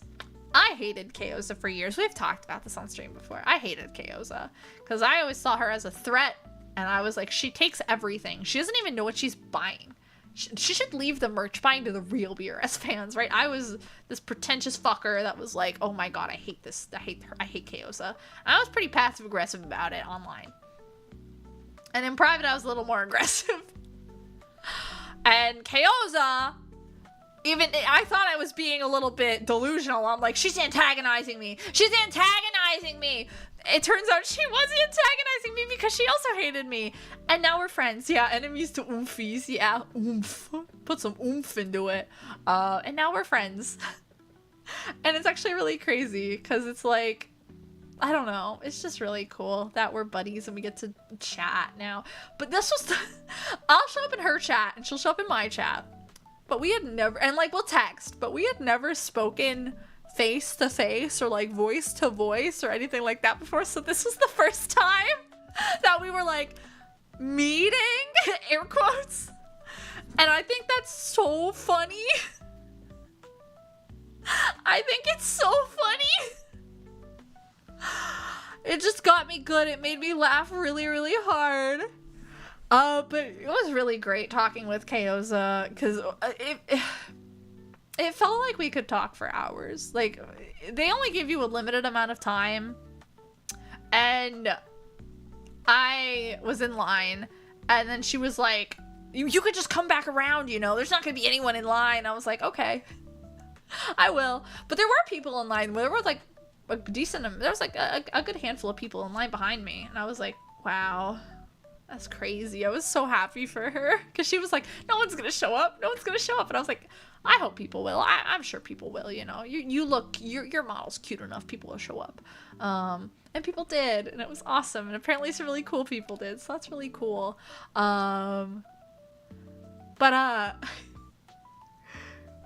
was just great talking to her, and I really do love Keoza. I'm so glad that I get to know her and that we can chat and talk and be kind of silly goofy with each other. It's a really good dynamic we have, and I treasure it deeply. I don't know if I say it enough because we're always goofing on stream, but she's not here, so I can be nice. I can be nice because she's not here, but I really do value Keoza a lot. And she's been helping me. She isn't like not specifically helping me, but she's been encouraging me a lot and has been a great source of like, I don't know, having more confidence in not just myself, but ideas and organizing like what I want to do. And I don't, part of me is, I'm always worried that people see me as like a silly little guy. And this stems from like, from like my youth of being bullied and being like the token pet of a friend group and being like, they keep you around because you're like a social experiment, but you are silly. I mean, I am a silly little guy, but it's like, I'm always worried that people view me as like, they keep me around just to, you know, entertain them or be like something that they can laugh at in private or be like a project. And sometimes I mentally cannot stop this, but sometimes my mind goes, Chaos is just doing this to fix you. Chaos is just doing this because it's like an ego boost or something. And I'm like, no, that's not it. That's not it. I know that's not it, but it doesn't stop. But it's like getting to talk to Chaos like that. I don't know. It really helped that to dispel those thoughts more. So it was really great. But I have one other photo. This is like a really, my face was so ugly in this photo, and there is an unedited version online, but I hated my face here. I hate my pose here, so I was like, oh my god. But yeah, this was us together. This was us together. It was such a cute moment. I was so happy. I was so happy meeting Keoza. It was really, honestly, the highlight of the convention. To be a good model, though. Right, Keoza's model's amazing. And did you know she drew it? She drew her model. Her heart is so beautiful. But yeah, so the other thing with the Oshi Oasis is when you were, I'm gonna go back to this photo because I like it more. I think this photo just feels so cute to me. I don't know why, but I look at this and I'm like, this is so cute.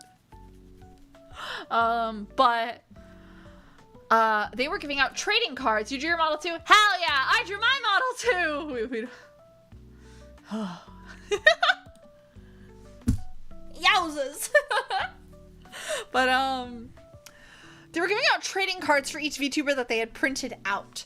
And I asked beforehand, I was like, hey, can I get an extra? Because I'm going to ship one to Keoza because we're friends.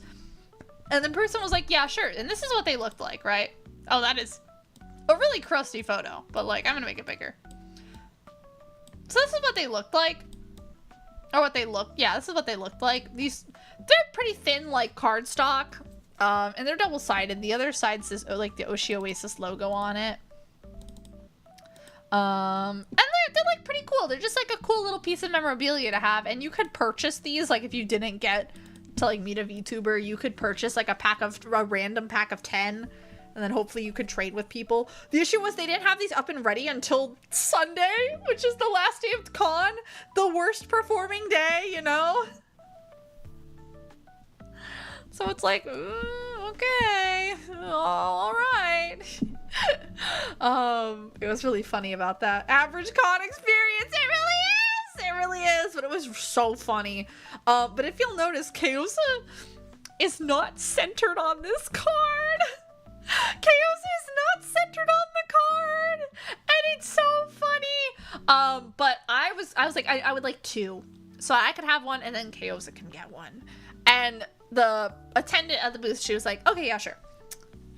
And then as the technical difficulties are occurring and they're trying to fix them, and it takes like 10 minutes, at some point the attendant comes back over, and I know she was doing this because she's like, we're not going to get rid of all of these. She was like, here, because you know her, just take some more. Take some more. Because you know the talent, just take more. And so she gave me 8 more, and I walked away with 10. With 10 Kaosa trading cards.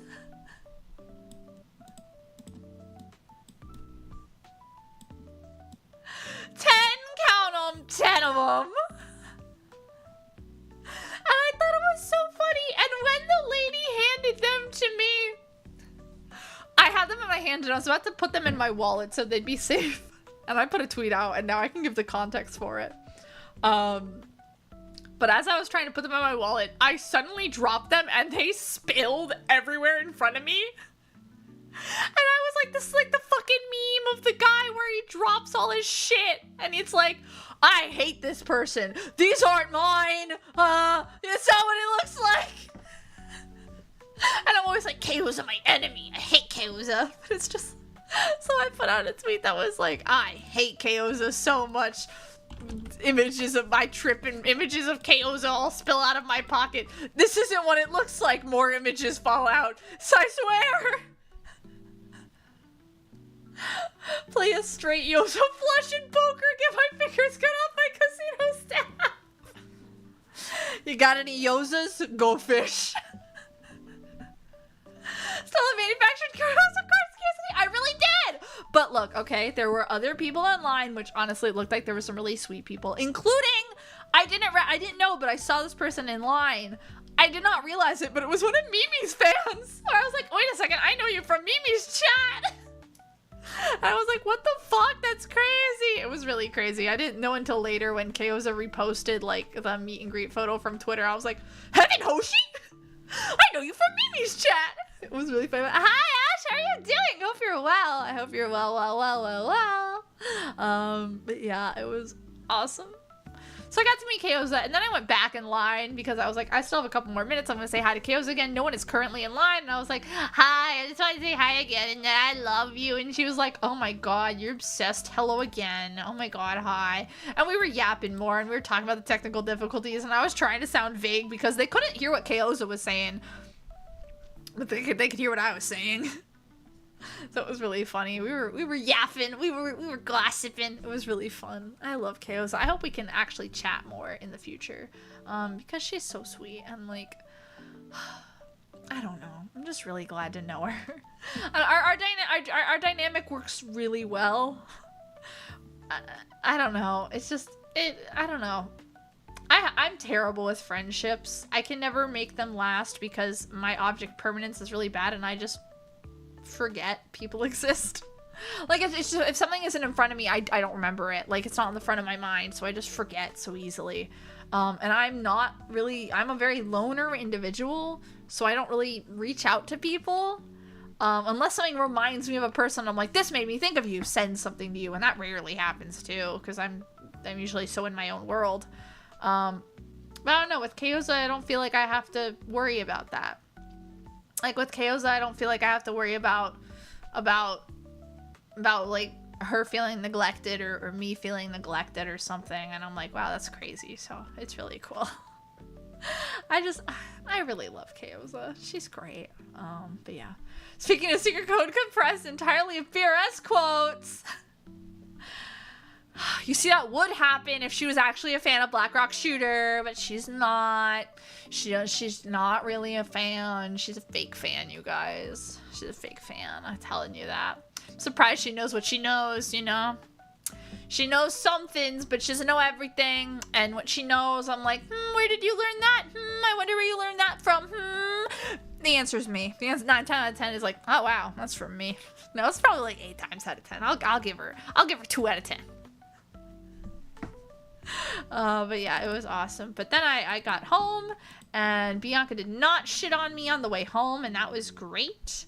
And I got into comfortable clothes, and I relaxed, and I started putting away self-post throwing shade VTuber rivalry. Oh my god, please, I could use that clickbait. Please, dear god, get me numbers. Get me views, baby. But I got to go home, and I got to put all my checkies. So I already had a couple checkies, and I put them on my cork board, so they should show up in any hand cam streams, so I think it'll be fun. But they're kind of hard to see. But you can see I have, from top left, I have one I got at Holmat was with Charm Effect. So top left, the one in the case, that was Charm Effect. The other 3 are also Charm Effect, but that was their debut merch. The bottom left is the Maid Cafe one with Evie, and then after that is Phoebe, Barry, and then 2 with Project Constellation, because I got one with all of Project Constellation, and then one with just Lyra, who is also a blue-haired star idol, and I'm like, yeah. Yeah, she's also very chaotic, and I'm like, yeah, my brethren. I was also so nervous meeting Project Constellation. I don't know why. I was so I was also just really, really tired and exhausted mentally from Saturday's events, that I was like, I'm so tired, and I just looked like a nervous wreck. But it was just crazy. Yeah, but it was awesome. So those were my checkies. I love checkies. I definitely want more of them in the future, even though if I look ugly in all of them. And then this was what my idol shelf looked like by the end of it. So I added a ton of new idol stuff in here. So I had Charm Effect merch, good Wawas. Oh yeah, good Wawas. But the Wawas were already there. Where'd you get that big Wawa? The plushie or the figure?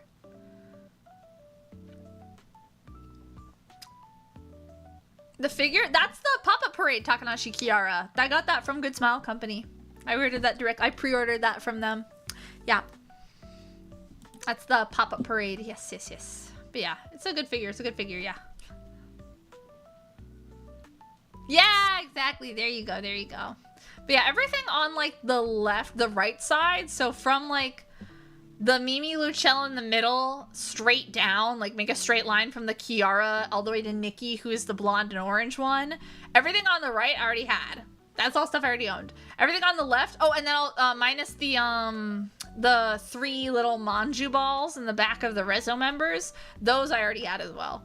And then all the posters on the back I already had as well. But everything on the left side was new, so minus the Charm Effect button, that's okay. But I got the Charm Effect acrylic charms, the Project Constellation acrylic charms, the Project Constellation acrylic stands, the Berry acrylic stand, the Berry acrylic charm, the Idol Fest ribbon, the Project Constellation can badges, Phoebe's album, Elixite's album, and also Phoebe has a stamp card, like a punch card passport, and it's like if you get like 5, if you see 5 Phoebe performances, then you get like a free goodie or something, and I'm like, that is the sweetest, that is the cutest idea. I love that so much. So I have that in there as well. But it was awesome. So my idol shelf is even larger than it was before in terms of I had some Love Live stuff in there, and it all got moved. It all got moved because I like Love Live, but I'm not as into it as I used to be. I enjoy Love Live, but it's like I haven't watched the newest season yet. I'm behind on like an older season. I'm not keeping up with the newest groups, and then there's like a live action anime based off of the stage play coming out that I'm just not really following either. So I'm just like, I haven't really fallen out of Love Live, but this happens with pretty much all of my anime interests, is eventually they fade away or whatever. But it really has just shifted into my love of actual idols that I can like interact with and support in person rather than just like, you can be, oh fuck no. Oh no, BRS is the exception. BRS is my one and only forever. I fell in love with BRS the second I saw her, and 12 years later, here we are. Almost 13 years now. Almost 13 years. I have dedicated my life to BRS. I mean, just looking at my room and like everything other than those checkies on the corkboard, and then that one case, and then also like I have a mini shelf of things that remind me of streams. So like I have some Eve stuff on there, and I have some other stuff coming for stream like related stuff, just so I can have like a little Stella shelf, a little like VTubing history shelf for myself. Everything else is BRS. Everything else is BRS themed. My room is painted the theme BRS. My bedspread is checkerboard and blue and stars. And everything is Black Rock Shooter. No. That's my life. That's not an interest. That's a lifestyle. There's a difference. But like, and also BRS isn't just an anime. It's a multimedia franchise. I mean, I guess so is Love Live, but like, not the same degree, But yeah, so it was pretty awesome. But yeah, Holiday Matsuri was. I usually only go to conventions for these days for one day at a time because I don't. There's nothing I really gain from conventions other than autographs. Where I go for autographs from voice actors, specifically from Black Rock Shooter. But I realized that if I want to do more idol stuff, I have to go to conventions because that's where it happens for the most part. Like live performances are a huge part of it, and I'm like, oh god, I have to go to cons for that, and I have to apply for cons, and those are expensive, and it's like it's just one of those things. But I don't think it was that I went with friends, which it's okay. I don't think it would have changed the experience for me being with friends or without friends rather. But I was really happy that I had some friends there because I hadn't seen one of them since high school. Or just after high school, which was awesome seeing her again. She's really nice. I like her. I would hope she's my friend, right? And then I saw Reina again, and I saw Reina in October, which was cool. But I don't know. It wouldn't have changed my experience. Oh, sorry, I'm really tired. I'm still really sleepy from the con and shit. But yeah, it was just it was probably the most fun I've ever had at a convention, aside from like probably my second ever convention when I was a little kid, and I wasn't little, I was a teenager, but I was like a baby and I was having fun and I was just having a good time and whatnot, and like it was just a fun, silly time. Yeah, this is probably the most fun I've had at a convention because the experiences, even when I was in so much pain, I thought I was gonna like collapse. It's you! I saw the music thing! The music thing! Oh! I'm glad you like the music thing! I'm not sure exactly what you're talking about, but thank you! But yeah, hi! Clustered in crepe! Welcome to stream! I hope you're having a good time zone. Oh, I need to stretch real quick. Oh, my back. I just finished recapping Holiday Matsuri. I had such a good time, but yeah, that was probably the best con I've ever been to. Which last year's Holiday Matsuri was like, it was just okay. I had like a good time at it, but I wouldn't say I had the best time. The Idol Fest was the best part. Obviously, it's the only reason I went. And then I also went to get an autograph, because that's really the reason I go to conventions. But this was just, I loved the atmosphere of the convention. I loved getting to see the Idol Fest. I loved getting to meet my friend Kayoza in her VTuber form. I loved getting to perform. It was just a great time. I didn't love my cat shitting on me, but you know, that's fine. That was before the con. Doesn't really count. Glad you were happy at the con. Thank you. I'm glad I was happy at the con. It was a really good time. When you gotta go, you gotta go. The thing is, her litter box was available to her. She specifically climbed on my lap to take a shit. I was like, Bianca, why? Look at her. I love this photo of Bianca, by the way. Just like, look at that little shit. She's so stinky. I love her so much. She actually left my room right as I started streaming. She was sleeping, I just opened my mouth and she was like, I'm gone. She's so silly. I love her so much. But yeah. No, it was a great time. I'll probably go again next year. But next year I'm also... here's the thing. Next year I'm going to go to 2 conventions. And I normally go to 1 con a year. Because there's just like... Cons just usually aren't my scene. Because they're just crowded. And it's not like I'm buying stuff. And there's rarely things I'm looking for. Like... I'm there for Black Rock Shooter. I'm there for Precure. That's about it. If there's other stuff, that's cool. Like, I'm shocked I found Ojumanjo Doremi stuff. Thank you for the head pets. Oh, yeah. I finally set up my redeems. You know, 3 years later. 2 years. Almost 3, actually.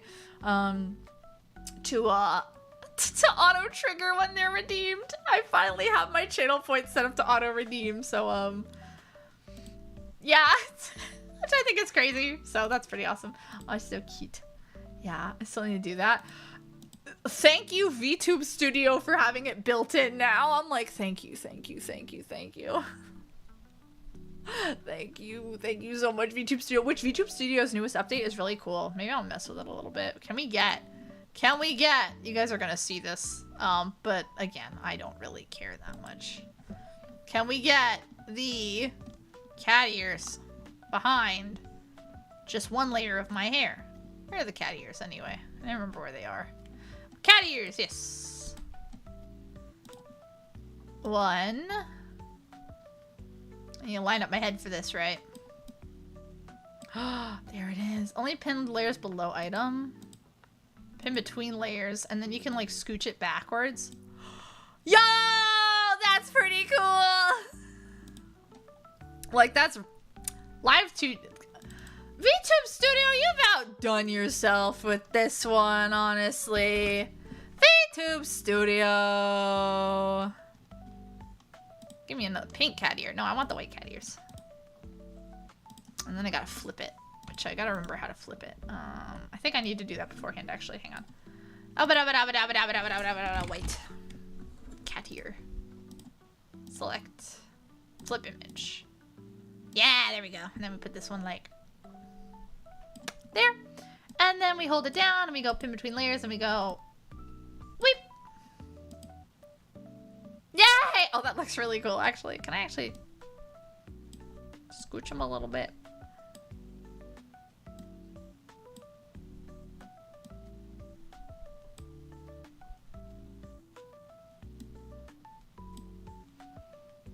Oh, that's really fun.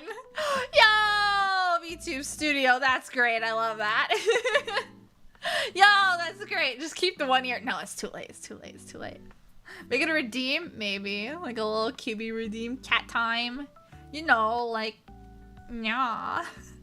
I love these ears, too, with the way they emote with the eyebrows. Like, I love it so much. Kayoza's ears emote with her eyebrows, if you haven't seen. It's so cool. It's so good. Yeah, oh my god. Yeah, highlight a quick recap if you missed my recap of the con. Friday, Thursday, arriving to my sister's house, sister's apartment. Cat shits on me. Friday, I arrive. Technical difficulties and con difficulties, as conventions do, with setting up for the Coco Fest and Sensational Idol Fest mini. And then it all goes fine, and I perform, and I don't fall flat on my face, and that was great. I had fun. I'm looking forward to seeing the footage, because honestly, it was just all a blur. It's all a blur at this point. It's all a blur. And then Saturday was the Idol Fest. Oh, I also ordered Domino's on Friday. Yummy Domino's. Saturday was Idol Fest, which was amazing, but before that I was fucking dying in my Black Rock Shooter cosplay. I love Black Rock Shooter, but I really need to install some insoles on those shoes, or only cosplay BRS on day 1. Or just do single days of conventions again. Because I haven't done a full weekend of a convention in... How long has it been? It's been a while. Probably not last year. 23 no, 22 no, 21 no, 20 no. We're gonna say 2019. Yeah, we're gonna say 2019. Kineticon 2019. Yeah. Yeah, that was my last full weekend convention. That was crazy. God, that was a while ago. Woof! Or should I say meow? Yeah, it was great. And then Saturday was Idol Fest, and it was a lot of fun. I got to meet all the idols. And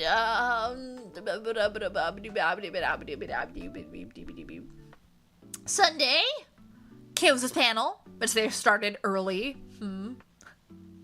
Shame on you, Holiday Matsuri. Eats you alive. How dare you make me miss the first 5 to 10 minutes of my friend's panel. Eats you. And then I got to meet Chaos, and that was awesome. And yeah, that was the con.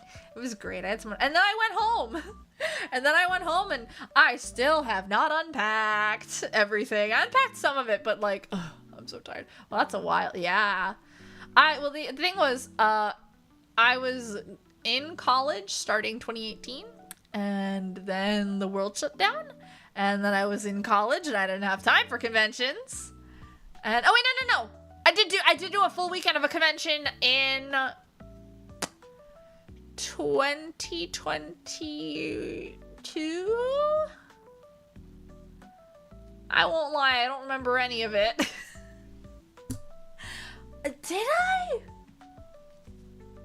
I have one other thing in my notes that I forgot to mention, and that was at Holiday Matsuri. I have not seen that many Homestucks in a long time, and I was like, oh god. Oh god. It's my sins coming back to haunt me. I thought I atoned enough, but I'm being haunted. It was absolutely hilarious, because everywhere I turned, there was a Homestuck, and I was like, ah! Ah! Ah! It's terrifying.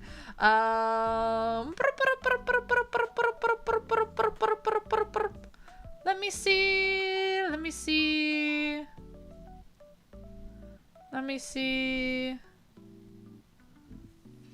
That's the wrong count. Hang on.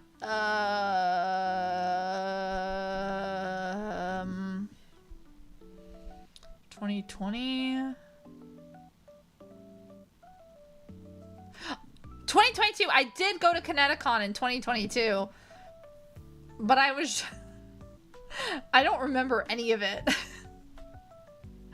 I do not remember anything of that convention. To be fair, I remember I forgot my belt for one of the cosplays. And I cosplayed Mato and Yomi from Black Rock Shooter with a friend. And that's about it. I do not remember that convention at all. Oh my. I'm getting old. I don't remember anything. Oh. Homestuck. Ah! No, exactly. Everywhere I turned, there was gray face paint. I was like, wow, I saw what is that a Terezi cosplayer? I sure hope not. And then I look over and there's a John Egbert, and I'm like, no. And then there were just more. I'm like, Dave Strider, Dirk Strider, Friska, Tavros, Gamzee, get them away from me. I was like, no, please, I can't go back. I've been a good store, I promise. I'm a good little store. You remember that exists? I wish I didn't. God. I'm not saying I was a bad person when I was a Homestuck. I was actually, like, it was probably some of the, like, most important years of my life. Some of the best years of my life, maybe? I don't know. You know, it's part of growing up.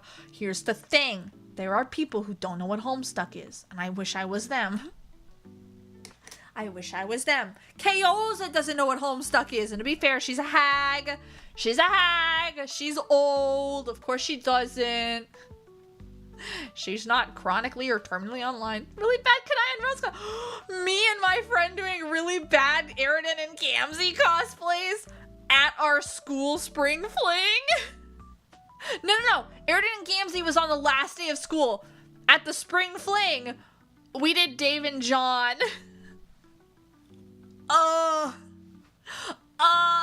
To be fair, that's my best friend in the entire world. I love her so much. I miss her. That was great though. Horrible, horrible, horrible, horrible. I want to say I've grown since then, but have I? Have I really? At least I'm not what I was when I was a creepypasta fan. That said, I did see a Jeff the Killer cosplayer, and I did almost pass out. Someone was cosplaying Jeff the Killer, and they were definitely younger than me. And I was like, no. No. No. That's bad. I did see people cosplaying, Rainbow Factory, Rainbow Dash, and Cupcake's Pinkie Pie, and that was pretty cool, though. I was like, dang, that's neato! That's neato! I haven't thought about that in forever! Except I do think about Rainbow Factory sometimes, just because the music is banging. It's banging. Rainbow Factory, Awoken, Pegasus Device, those are banging songs. Those are good songs, I tell you. Oh, man. Yeah, but no, I really want to, I'll talk about this more in the stream when I'm gonna be like, wow, what are my plans for 2025? I said before content was gonna change. How is it changing? What's the future looking like for me? I've been streaming for 3 years and I've grown like nothing because I haven't tried to grow. What am I gonna do to try and grow? I'm gonna talk about stuff more in that stream, but like, I really have to decide because I'm back and forth on it because part of me wants to, but I really need to figure out what my identity is in terms of idols. But am I going to focus more on idols and like idol performances? Because I used to love doing adotemita. I still love doing adotemita. I just often don't have time for it because I'm so busy. So it's like, is this a good outlet for that? But at the same time, it's like, do I have time to put in the work for adotemita and keeping up idol appearances on things like social media? Do I have time to manage social media like Instagram because that's where all the idols are? When mostly, I just don't like Instagram. I used to use it all the time and I still don't like it. It's a pretty frustrating app and it only gets worse over time. And honestly, app never gets worse. Never heard of the songs. Listen to them later. Oh yeah, no, the songs they're classics. They're classics. Wooden Toaster was banging with a Rainbow Factory and Awoken. Those are banger songs. They were like the edgy kid song. Awoken was the edgy kid song. I'm pretty sure there was some Jeff the Killer animation to it, and that's how I found it. Because I wasn't into ponies at first. I was just like, wow, listen to this song. It's so edgy. And I was like, oh, it's a pony song? What? And then I heard this aria, and I was like, oh no, this is actually, what? This is from My Little Pony? I'll just watch the episode it's from. Oh no, it's from the end of season 2? You know, that's not that many episodes. I'll just watch all of it and catch up and it'll be fine. And by the time I got to the finale of season 2, it was already too late. I was already hooked. I was a fucking full-on brony. It's okay though. It was a good time. I loved My Little Pony. I loved it a lot. It's still a good show. I haven't finished my rewatch of it. I'm still behind. But the first 3 seasons are honestly amazing. They're a really good show. Season 4 wasn't my favorite when I was rewatching it, and I didn't get past season 4 because I was rewatching it when I was sick, and then I wasn't sick anymore, and I was like, oh well. But yeah, I really gotta focus on idol content because a lot of that comes with 2025. I'm like, I'm gonna refresh my brand. I'm gonna have a new model, and I'm gonna have this, and that, and I already have a new logo, but like, the old one's still there, but shh, don't worry about it. Don't worry about it. Got new overlays and everything's gonna be new, and it's gonna be really cool. But a lot of it comes down to if I'm gonna be an idol or whatever, what kind of idol am I gonna be? And honestly, I'm a variety kind of person. So it's like, am I gonna go more classic idol? Probably not, even though everyone's like, wow, you're so ganky. And I'm like, I guess. I'm more so just a silly little guy. And my voice is much more suited to things like rock and metal. And I'm like, I don't know. I can't do cute songs. Yeah, MLP goes on for, it stretches on for a while. But the first 3 seasons are really solid. Again, I didn't get past season 4 in my rewatch. But I remember liking all of it. But like, first 3 seasons rewatching it, I was like, this is honestly solid. This is good TV. Why am I drinking this water? I have a fresh water bottle. That is like old water. Don't drink that. Ew. Ew. Gross.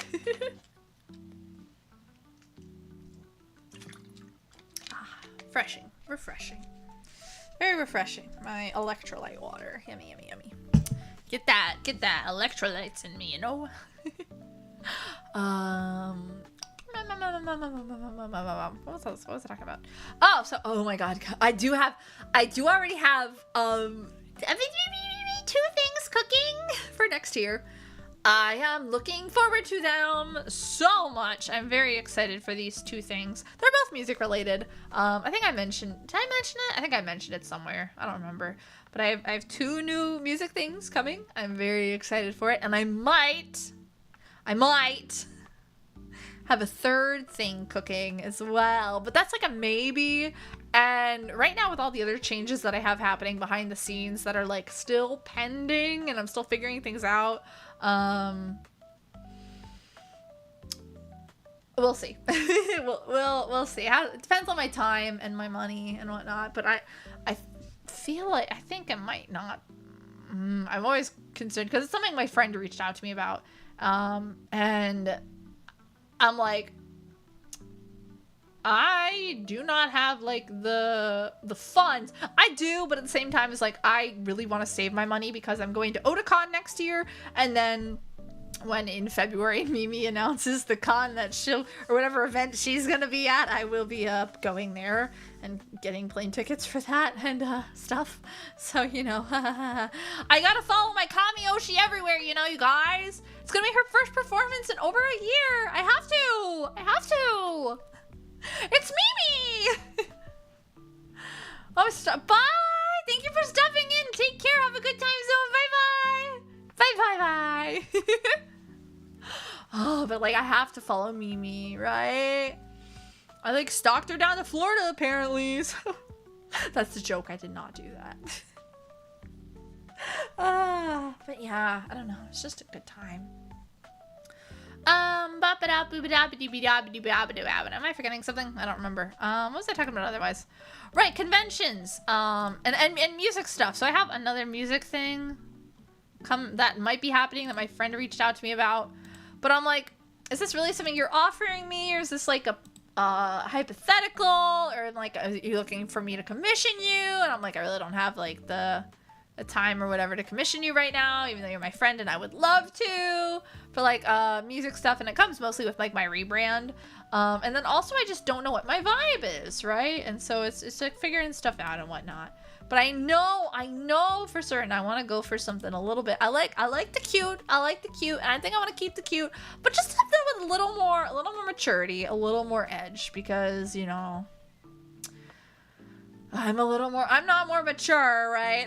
But I'm definitely more edgy than what this appearance leads on. So maybe just a hint of edge, just a little more roughness. Like, look at how the hair is drawn there. It's got like so much pointiness, and this is very soft. Like, it's got to be a little edgier, you know? I'm tired. Oops. Again, I'm still recovering from the convention, like, from my sleep schedule, because I was getting up really early every day. But yeah, like, I don't know. I think it'll be a good time either way, and I'm looking forward to it. Yeah. So, I think I'll enjoy it. I think I'll have fun with it. But, yeah, lots of changes. Heavy alternative point of... I'm just saying. I'm not saying anything, but I'm just saying, if you've been in KO's chat, we've been, like, publicly talking. She's been talking at me about ideas where she's like, so when are you doing this thing? And I'm like, oh. So you might, if you're in KO's chat and I'm there, you get spoilers. You get spoilers about what might be happening, which is not what I originally planned. And I don't know if it's gonna happen, but it's like, I haven't gotten to stream her. Yeah, and she streams very often, but she streams for a long time too, so. Yeah, that's where the spoilers are. So Chaos is I mean, she does for me as well, but I just watch at work. I am a good employee, I swear. Oh, I was so tired.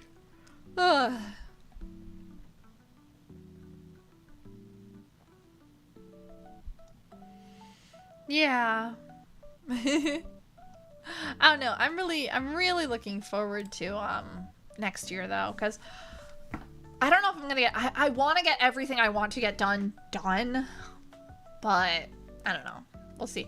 I'm going to talk about more in a upcoming stream, not this week, but next week. And I'm probably going to chat about it in tomorrow night, because I'm going to stream tomorrow night, but not Saturday, not Wednesday, because I thought my Wednesday wasn't going to be busy, because rarely does my family do anything on Christmas. We usually just do a Christmas breakfast, and we used to do it with our neighbors, but we don't really have neighbors we talk to anymore. But suddenly we have people coming over for breakfast and dinner, and it's like, what? So... And then we're doing stuff throughout the day, and I'm like, this is very odd for us. We're not like a big holiday people. I don't know. So we're gonna be doing that, and I'm like, fuck, I can't stream then. I was really looking forward to doing a Christmas stream. I wanted to do a Christmas karaoke, but no, not happening, sadly. So no Christmas stream. Sadly, I might be doing a New Year's stream. But I can't say for certain yet, because it might be something special. It might be something special. I can't talk about it though, because it's not my thing to talk about. But there might be something coming up that I'm partaking in, and I'm not gonna say what it is. But just keep your ears open, your ears out. I'm really looking forward to it. I hope it all goes according to plan, because it looks like it's gonna be a lot of fun, and I'd love to partake in it. But yeah, I might be doing a New Year's Eve stream. I don't know if I'm going to be doing a New Year's stream or vice versa. It might be one or the other, but I don't know which one. So we shall see. We shall see. I'm very, very, very excited though. So it'll be a lot of fun. And no, it's not me finally collaborating with Kayoza. She's being very stingy, and she won't collab with me yet, even though we had our first collaboration in person. I'm just saying, maybe, do you guys think it's because I'm too ugly? Because next to Her Majesty, I looked like garbage. Well, I mean, it's true, but that's honestly something that's like, oh wow, my eyes are twitching. Really influencing my decisions in the future as well is, I have, for a long time, I've not been looking to gain traction. I haven't been networking. I haven't been, like, doing anything new. I haven't been doing anything exciting. I've just been enjoying life. Haven't cared about numbers. Haven't cared about anything, really. But next year, I think I want to try and grow a little bit, because, like, I know it's not everything, but I would like to try growing, either here or on YouTube. Probably not Instagram. I hate managing social media, and just YouTube and Instagram. YouTube and Twitch are easier. Honestly, I would switch 100% to YouTube if it wasn't for me being a Twitch affiliate, and like, I like the channel points. I think they're fun and silly. I like the redeems, and that's just not something YouTube has. I could simulcast to YouTube, but I already kind of do, but it's simulcast to a private stream, so that it backs up as a live VOD. But like, I don't know, it's just managing both chats looks like it'll be weird, and then both chats won't appear on stream, and it's like, I don't know about that one, you know? So I gotta think more on that front, but I'm definitely staying on Twitch, at least for now, unless something changes. Yeah, so unless suddenly everyone stops subscribing and I'm like, fuck, there goes my $50 every 3 months. What a shame. Nah, I'm kidding. I appreciate it all. I don't need to have I could have a payout once every 2 years and I'd be happy, honestly. I was happy without any payouts at all, so you know. 50 plus, but no, here's the thing. Honestly, I was like, if I ever got big enough here, and then I went and auditioned to be like a member of HoloLive or something, and I got in, or like if I was big here, I would 100% be like, 100%. There'd be so much favoritism for like the people that were there a long time ago, forever, you know. 15,000 subscribers, yeah, like that'll ever happen. I don't think I'd even want 15,000. That's too many. Maybe just enough for a play button is good. Yeah, that's almost, what's that, 10,000? That's, you know, it's enough. Yeah, but no, so we'll see. But there's things I want to do to grow, and honestly, a big part of VTuber and growth isn't necessarily I'm not saying this is 100% like you have to have this to grow, is having an attractive model. That's a huge part of it. If your model, like if you're in a huge company like Hololive or Nijisanji, and definitely Nijisanji, your model doesn't have to have the best rigging ever to have you be successful. It doesn't have to happen. And again, I'm gonna dunk on Nijisanji's rigging because somehow I have better rigging than some Nijisanji talents, and I'm like, dear God, what the fuck? I did this on my own, and I was like a baby, and I'd never touched anything before. I'd never touched Live 2D I'd never even heard of it until like a week before this. A week before I made this model. So it was like, yikes, yowzas, scary. So it's like, you don't have to have good rigging. So, but it helps a lot if you have like good art or good rigging, like one or the other. Good art is immediately going to attract people, especially if you have a very attractive persona or character, a very attractive model. That's gonna lure more people in. And I know I don't have a model that's like, wow, even in terms of character design, I'm not looking to be attractive. I'm just looking to be a silly little guy, as always. Like, I don't know, it's just, my art, especially this old art, I'm not saying my art is any better now. I'd like to think it is. I don't know. I haven't fully rendered anything or whatever. I don't know. I haven't fully like finished a piece outside of that one thing I did for Mimi in years, a long time. So, or at least something I looked at and I was happy with when it was finished. Because like I would say there was the I think the only thing I've really been happy with since I finished it is the art that is for my starting soon screen, and also my was the art for the postcards. I really like how that art came out. I really like that art a lot. I love that one. But otherwise everything else is like, I don't know. I'm never really proud of my art in general. I just like drawing. Which is why we're sketching tomorrow. Just have fun. Because I like sketching and doodling and who knows what not. Even like the monochrome art here is just like a colored sketch essentially. Like a roughly flat colored sketch, and then I added the glitter and some very rough cell shading. So yeah. What else? So it's a big part of it is like, I, as of right now, plan on making my new model. But I'm not saying that'll be the case.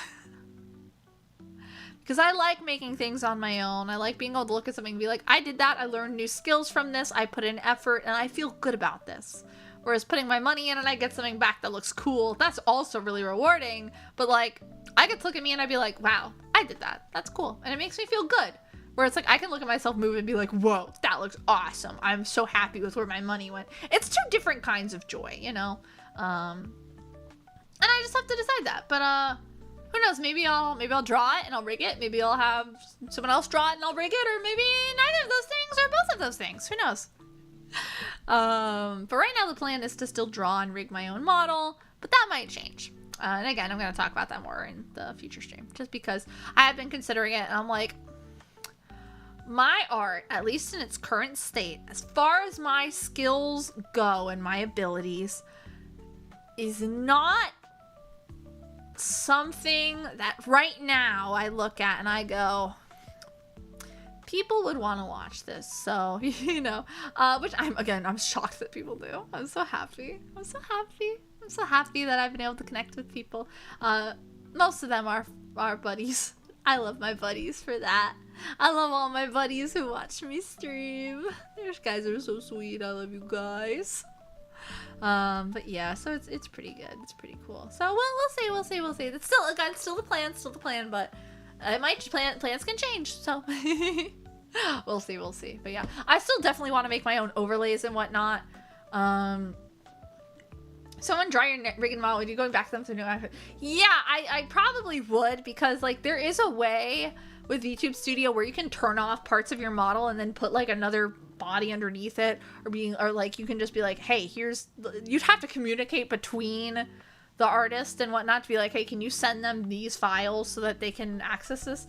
But most likely, the reason I really want to do it all myself, or at least work with someone I can, I don't know, talk with easily, is I can easily get adjustments or additions or future projects. So like new outfits, I would want to, like, that's something that really is my drive, to be like, I want to try again myself first, just because I wouldn't want to give up some of my, like, the current designs. Like, I really liked my fancy model design. I really like it a lot. And I'd want to have like a new gas model or something. And then there's one other model that I've never made, but I've been wanting to make 4 years now. And if you know, you probably know. If you know, you probably know. I mean, there's also the BRS model, but we don't talk about that one. That's just like a really shitty recolor. Really shitty.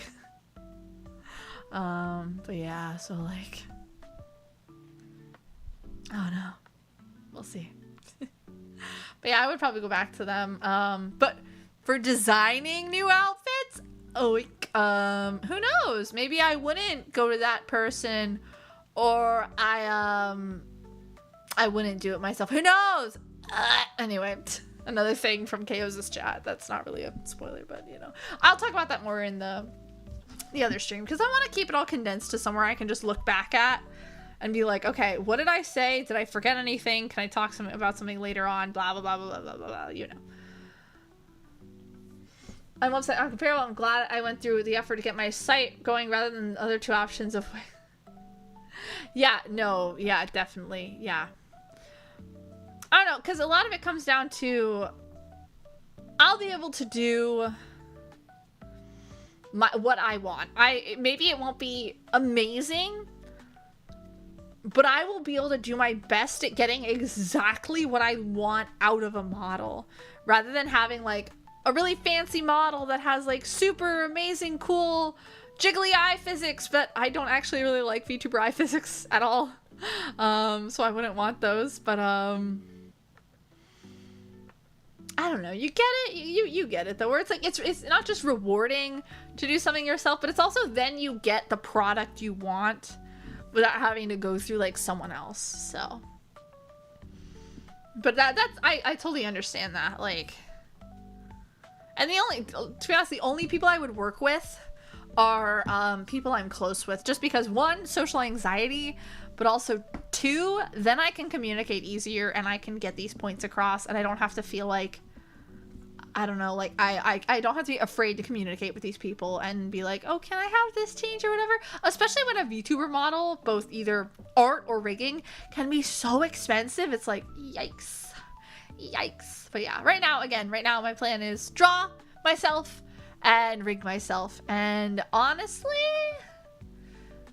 yeah, we're gonna talk about it more in the future, but I didn't mention at the beginning of the stream, I do want to still do live 2D rigging streams, like relearning live 2D cubism. Just because I think it'd be a lot of fun. So yeah, so we're gonna do those in the future, and I think it'll be a good idea. I think it'll be fun. So, you know, yeah, so yeah, it has been almost 3 hours being live, and I'm probably gonna stop. Yeah, but I kind of like the hellish tedious process. I like getting to do things each little bitty bit by piece and getting to see it come into its own. Like making this outfit here, what hell that was. But it came out, and I really like how it came out. It's not perfect, but it looks good, and I probably, with my current abilities, couldn't ask for anything better. Like, I look at it and I go, oh, damn, that's like really good, especially for me. Like, I look at it and I don't go, wow, this is really bad quality. I look at it and I go, whoa, this is actually, like, pretty decent quality. And I made it, and this is probably, like, my standard skill level. Like, just with my own knowledge, not trying to learn a new skill. That's really cool. I'm glad to know this. So, that was something really cool to experience with my own sewing, because I haven't sewn anything in a long time. I am tired. I'm definitely gonna end soon because I am still riding that convention sleep schedule, which means getting up at like 8 a.m., which I know is not that early for a lot of people, but it is for me. We're getting up at like 8 a.m. and then going to bed at like 10. So I'm pretty tired. Oh, eepy store. Yeah.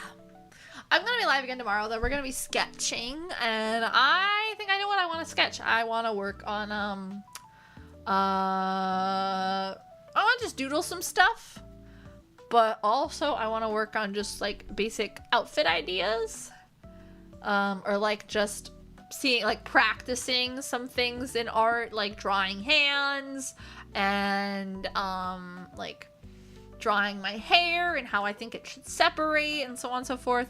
But mainly I want to finish drawing that idol outfit for Chaosa. that was like the idol outfit stream or whatever that I did. I loved that stream so much. I want to go back to that outfit. I want to clean it up and make it look nice. Just because I think about it a lot. I think about those outfits a lot. I would love to do another idol outfit drawing stream because it was so much fun. I loved it so much, and I have so many more ideas for different, like, ideas and themes of idols, that I'm like, oh my god, we could totally do something like this or like that. Where I stuck with kind of like a very basic idea of what an idol looks like. I'm like, oh my god, I could expand it. It could be really, really, really, really, really, really cool. So, yeah. Oh my goodness, I'm eepy. We shall see. But yeah, that's gonna be for tomorrow. And then no stream on Wednesday. I might stream this weekend. Probably not, but I'll keep you guys updated. Just because if I have the time or feel like it, I might stream just a little gorilla something. And then next week I got some cool stuff happening, probably. And then the week after is the first streams of the new year. So it'll be officially 2025, which is pretty cool. So and we got a lot to talk about then, so that'll be interesting. So, you know. I hope you look forward to it. I am gonna go to bed and get some sleep. I know it's only a 3-hour stream, but I am very tired and I have to mess with my sleep schedule. So I will see you guys again tomorrow. We are going to see who is available to raid. Let's see who's live. Oh, V is live. What's V doing? V is just chatting, it says. Perhaps. Maybe I drop you off with a little tokusatsu individual. She's pretty cute. She was either she was a moderator or like she had like one of her mods help with the Shakespeare thing, which is really, really, really sweet. So, but yeah, I will see you guys again tomorrow. And then I will, I'll see you guys more in the new year. I have a lot happening, a lot changing. So I hope you guys look forward to that. So, I know I keep saying yeah a lot, but I want to say thank you guys so much for coming. I hope, actually, wait, let's see if anyone's streaming Blackrock Shooter too, because that's always a good thing to check. What if there's some rando streaming Blackrock Shooter? Who knows? Nope, there's no one. Okay,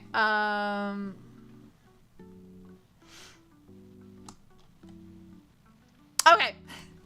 Sorry, I'm out of it. I'm pretty tired. Okay, so I will see you guys again tomorrow. And we are gonna have a fun time sketching. Yeah, that's what I want.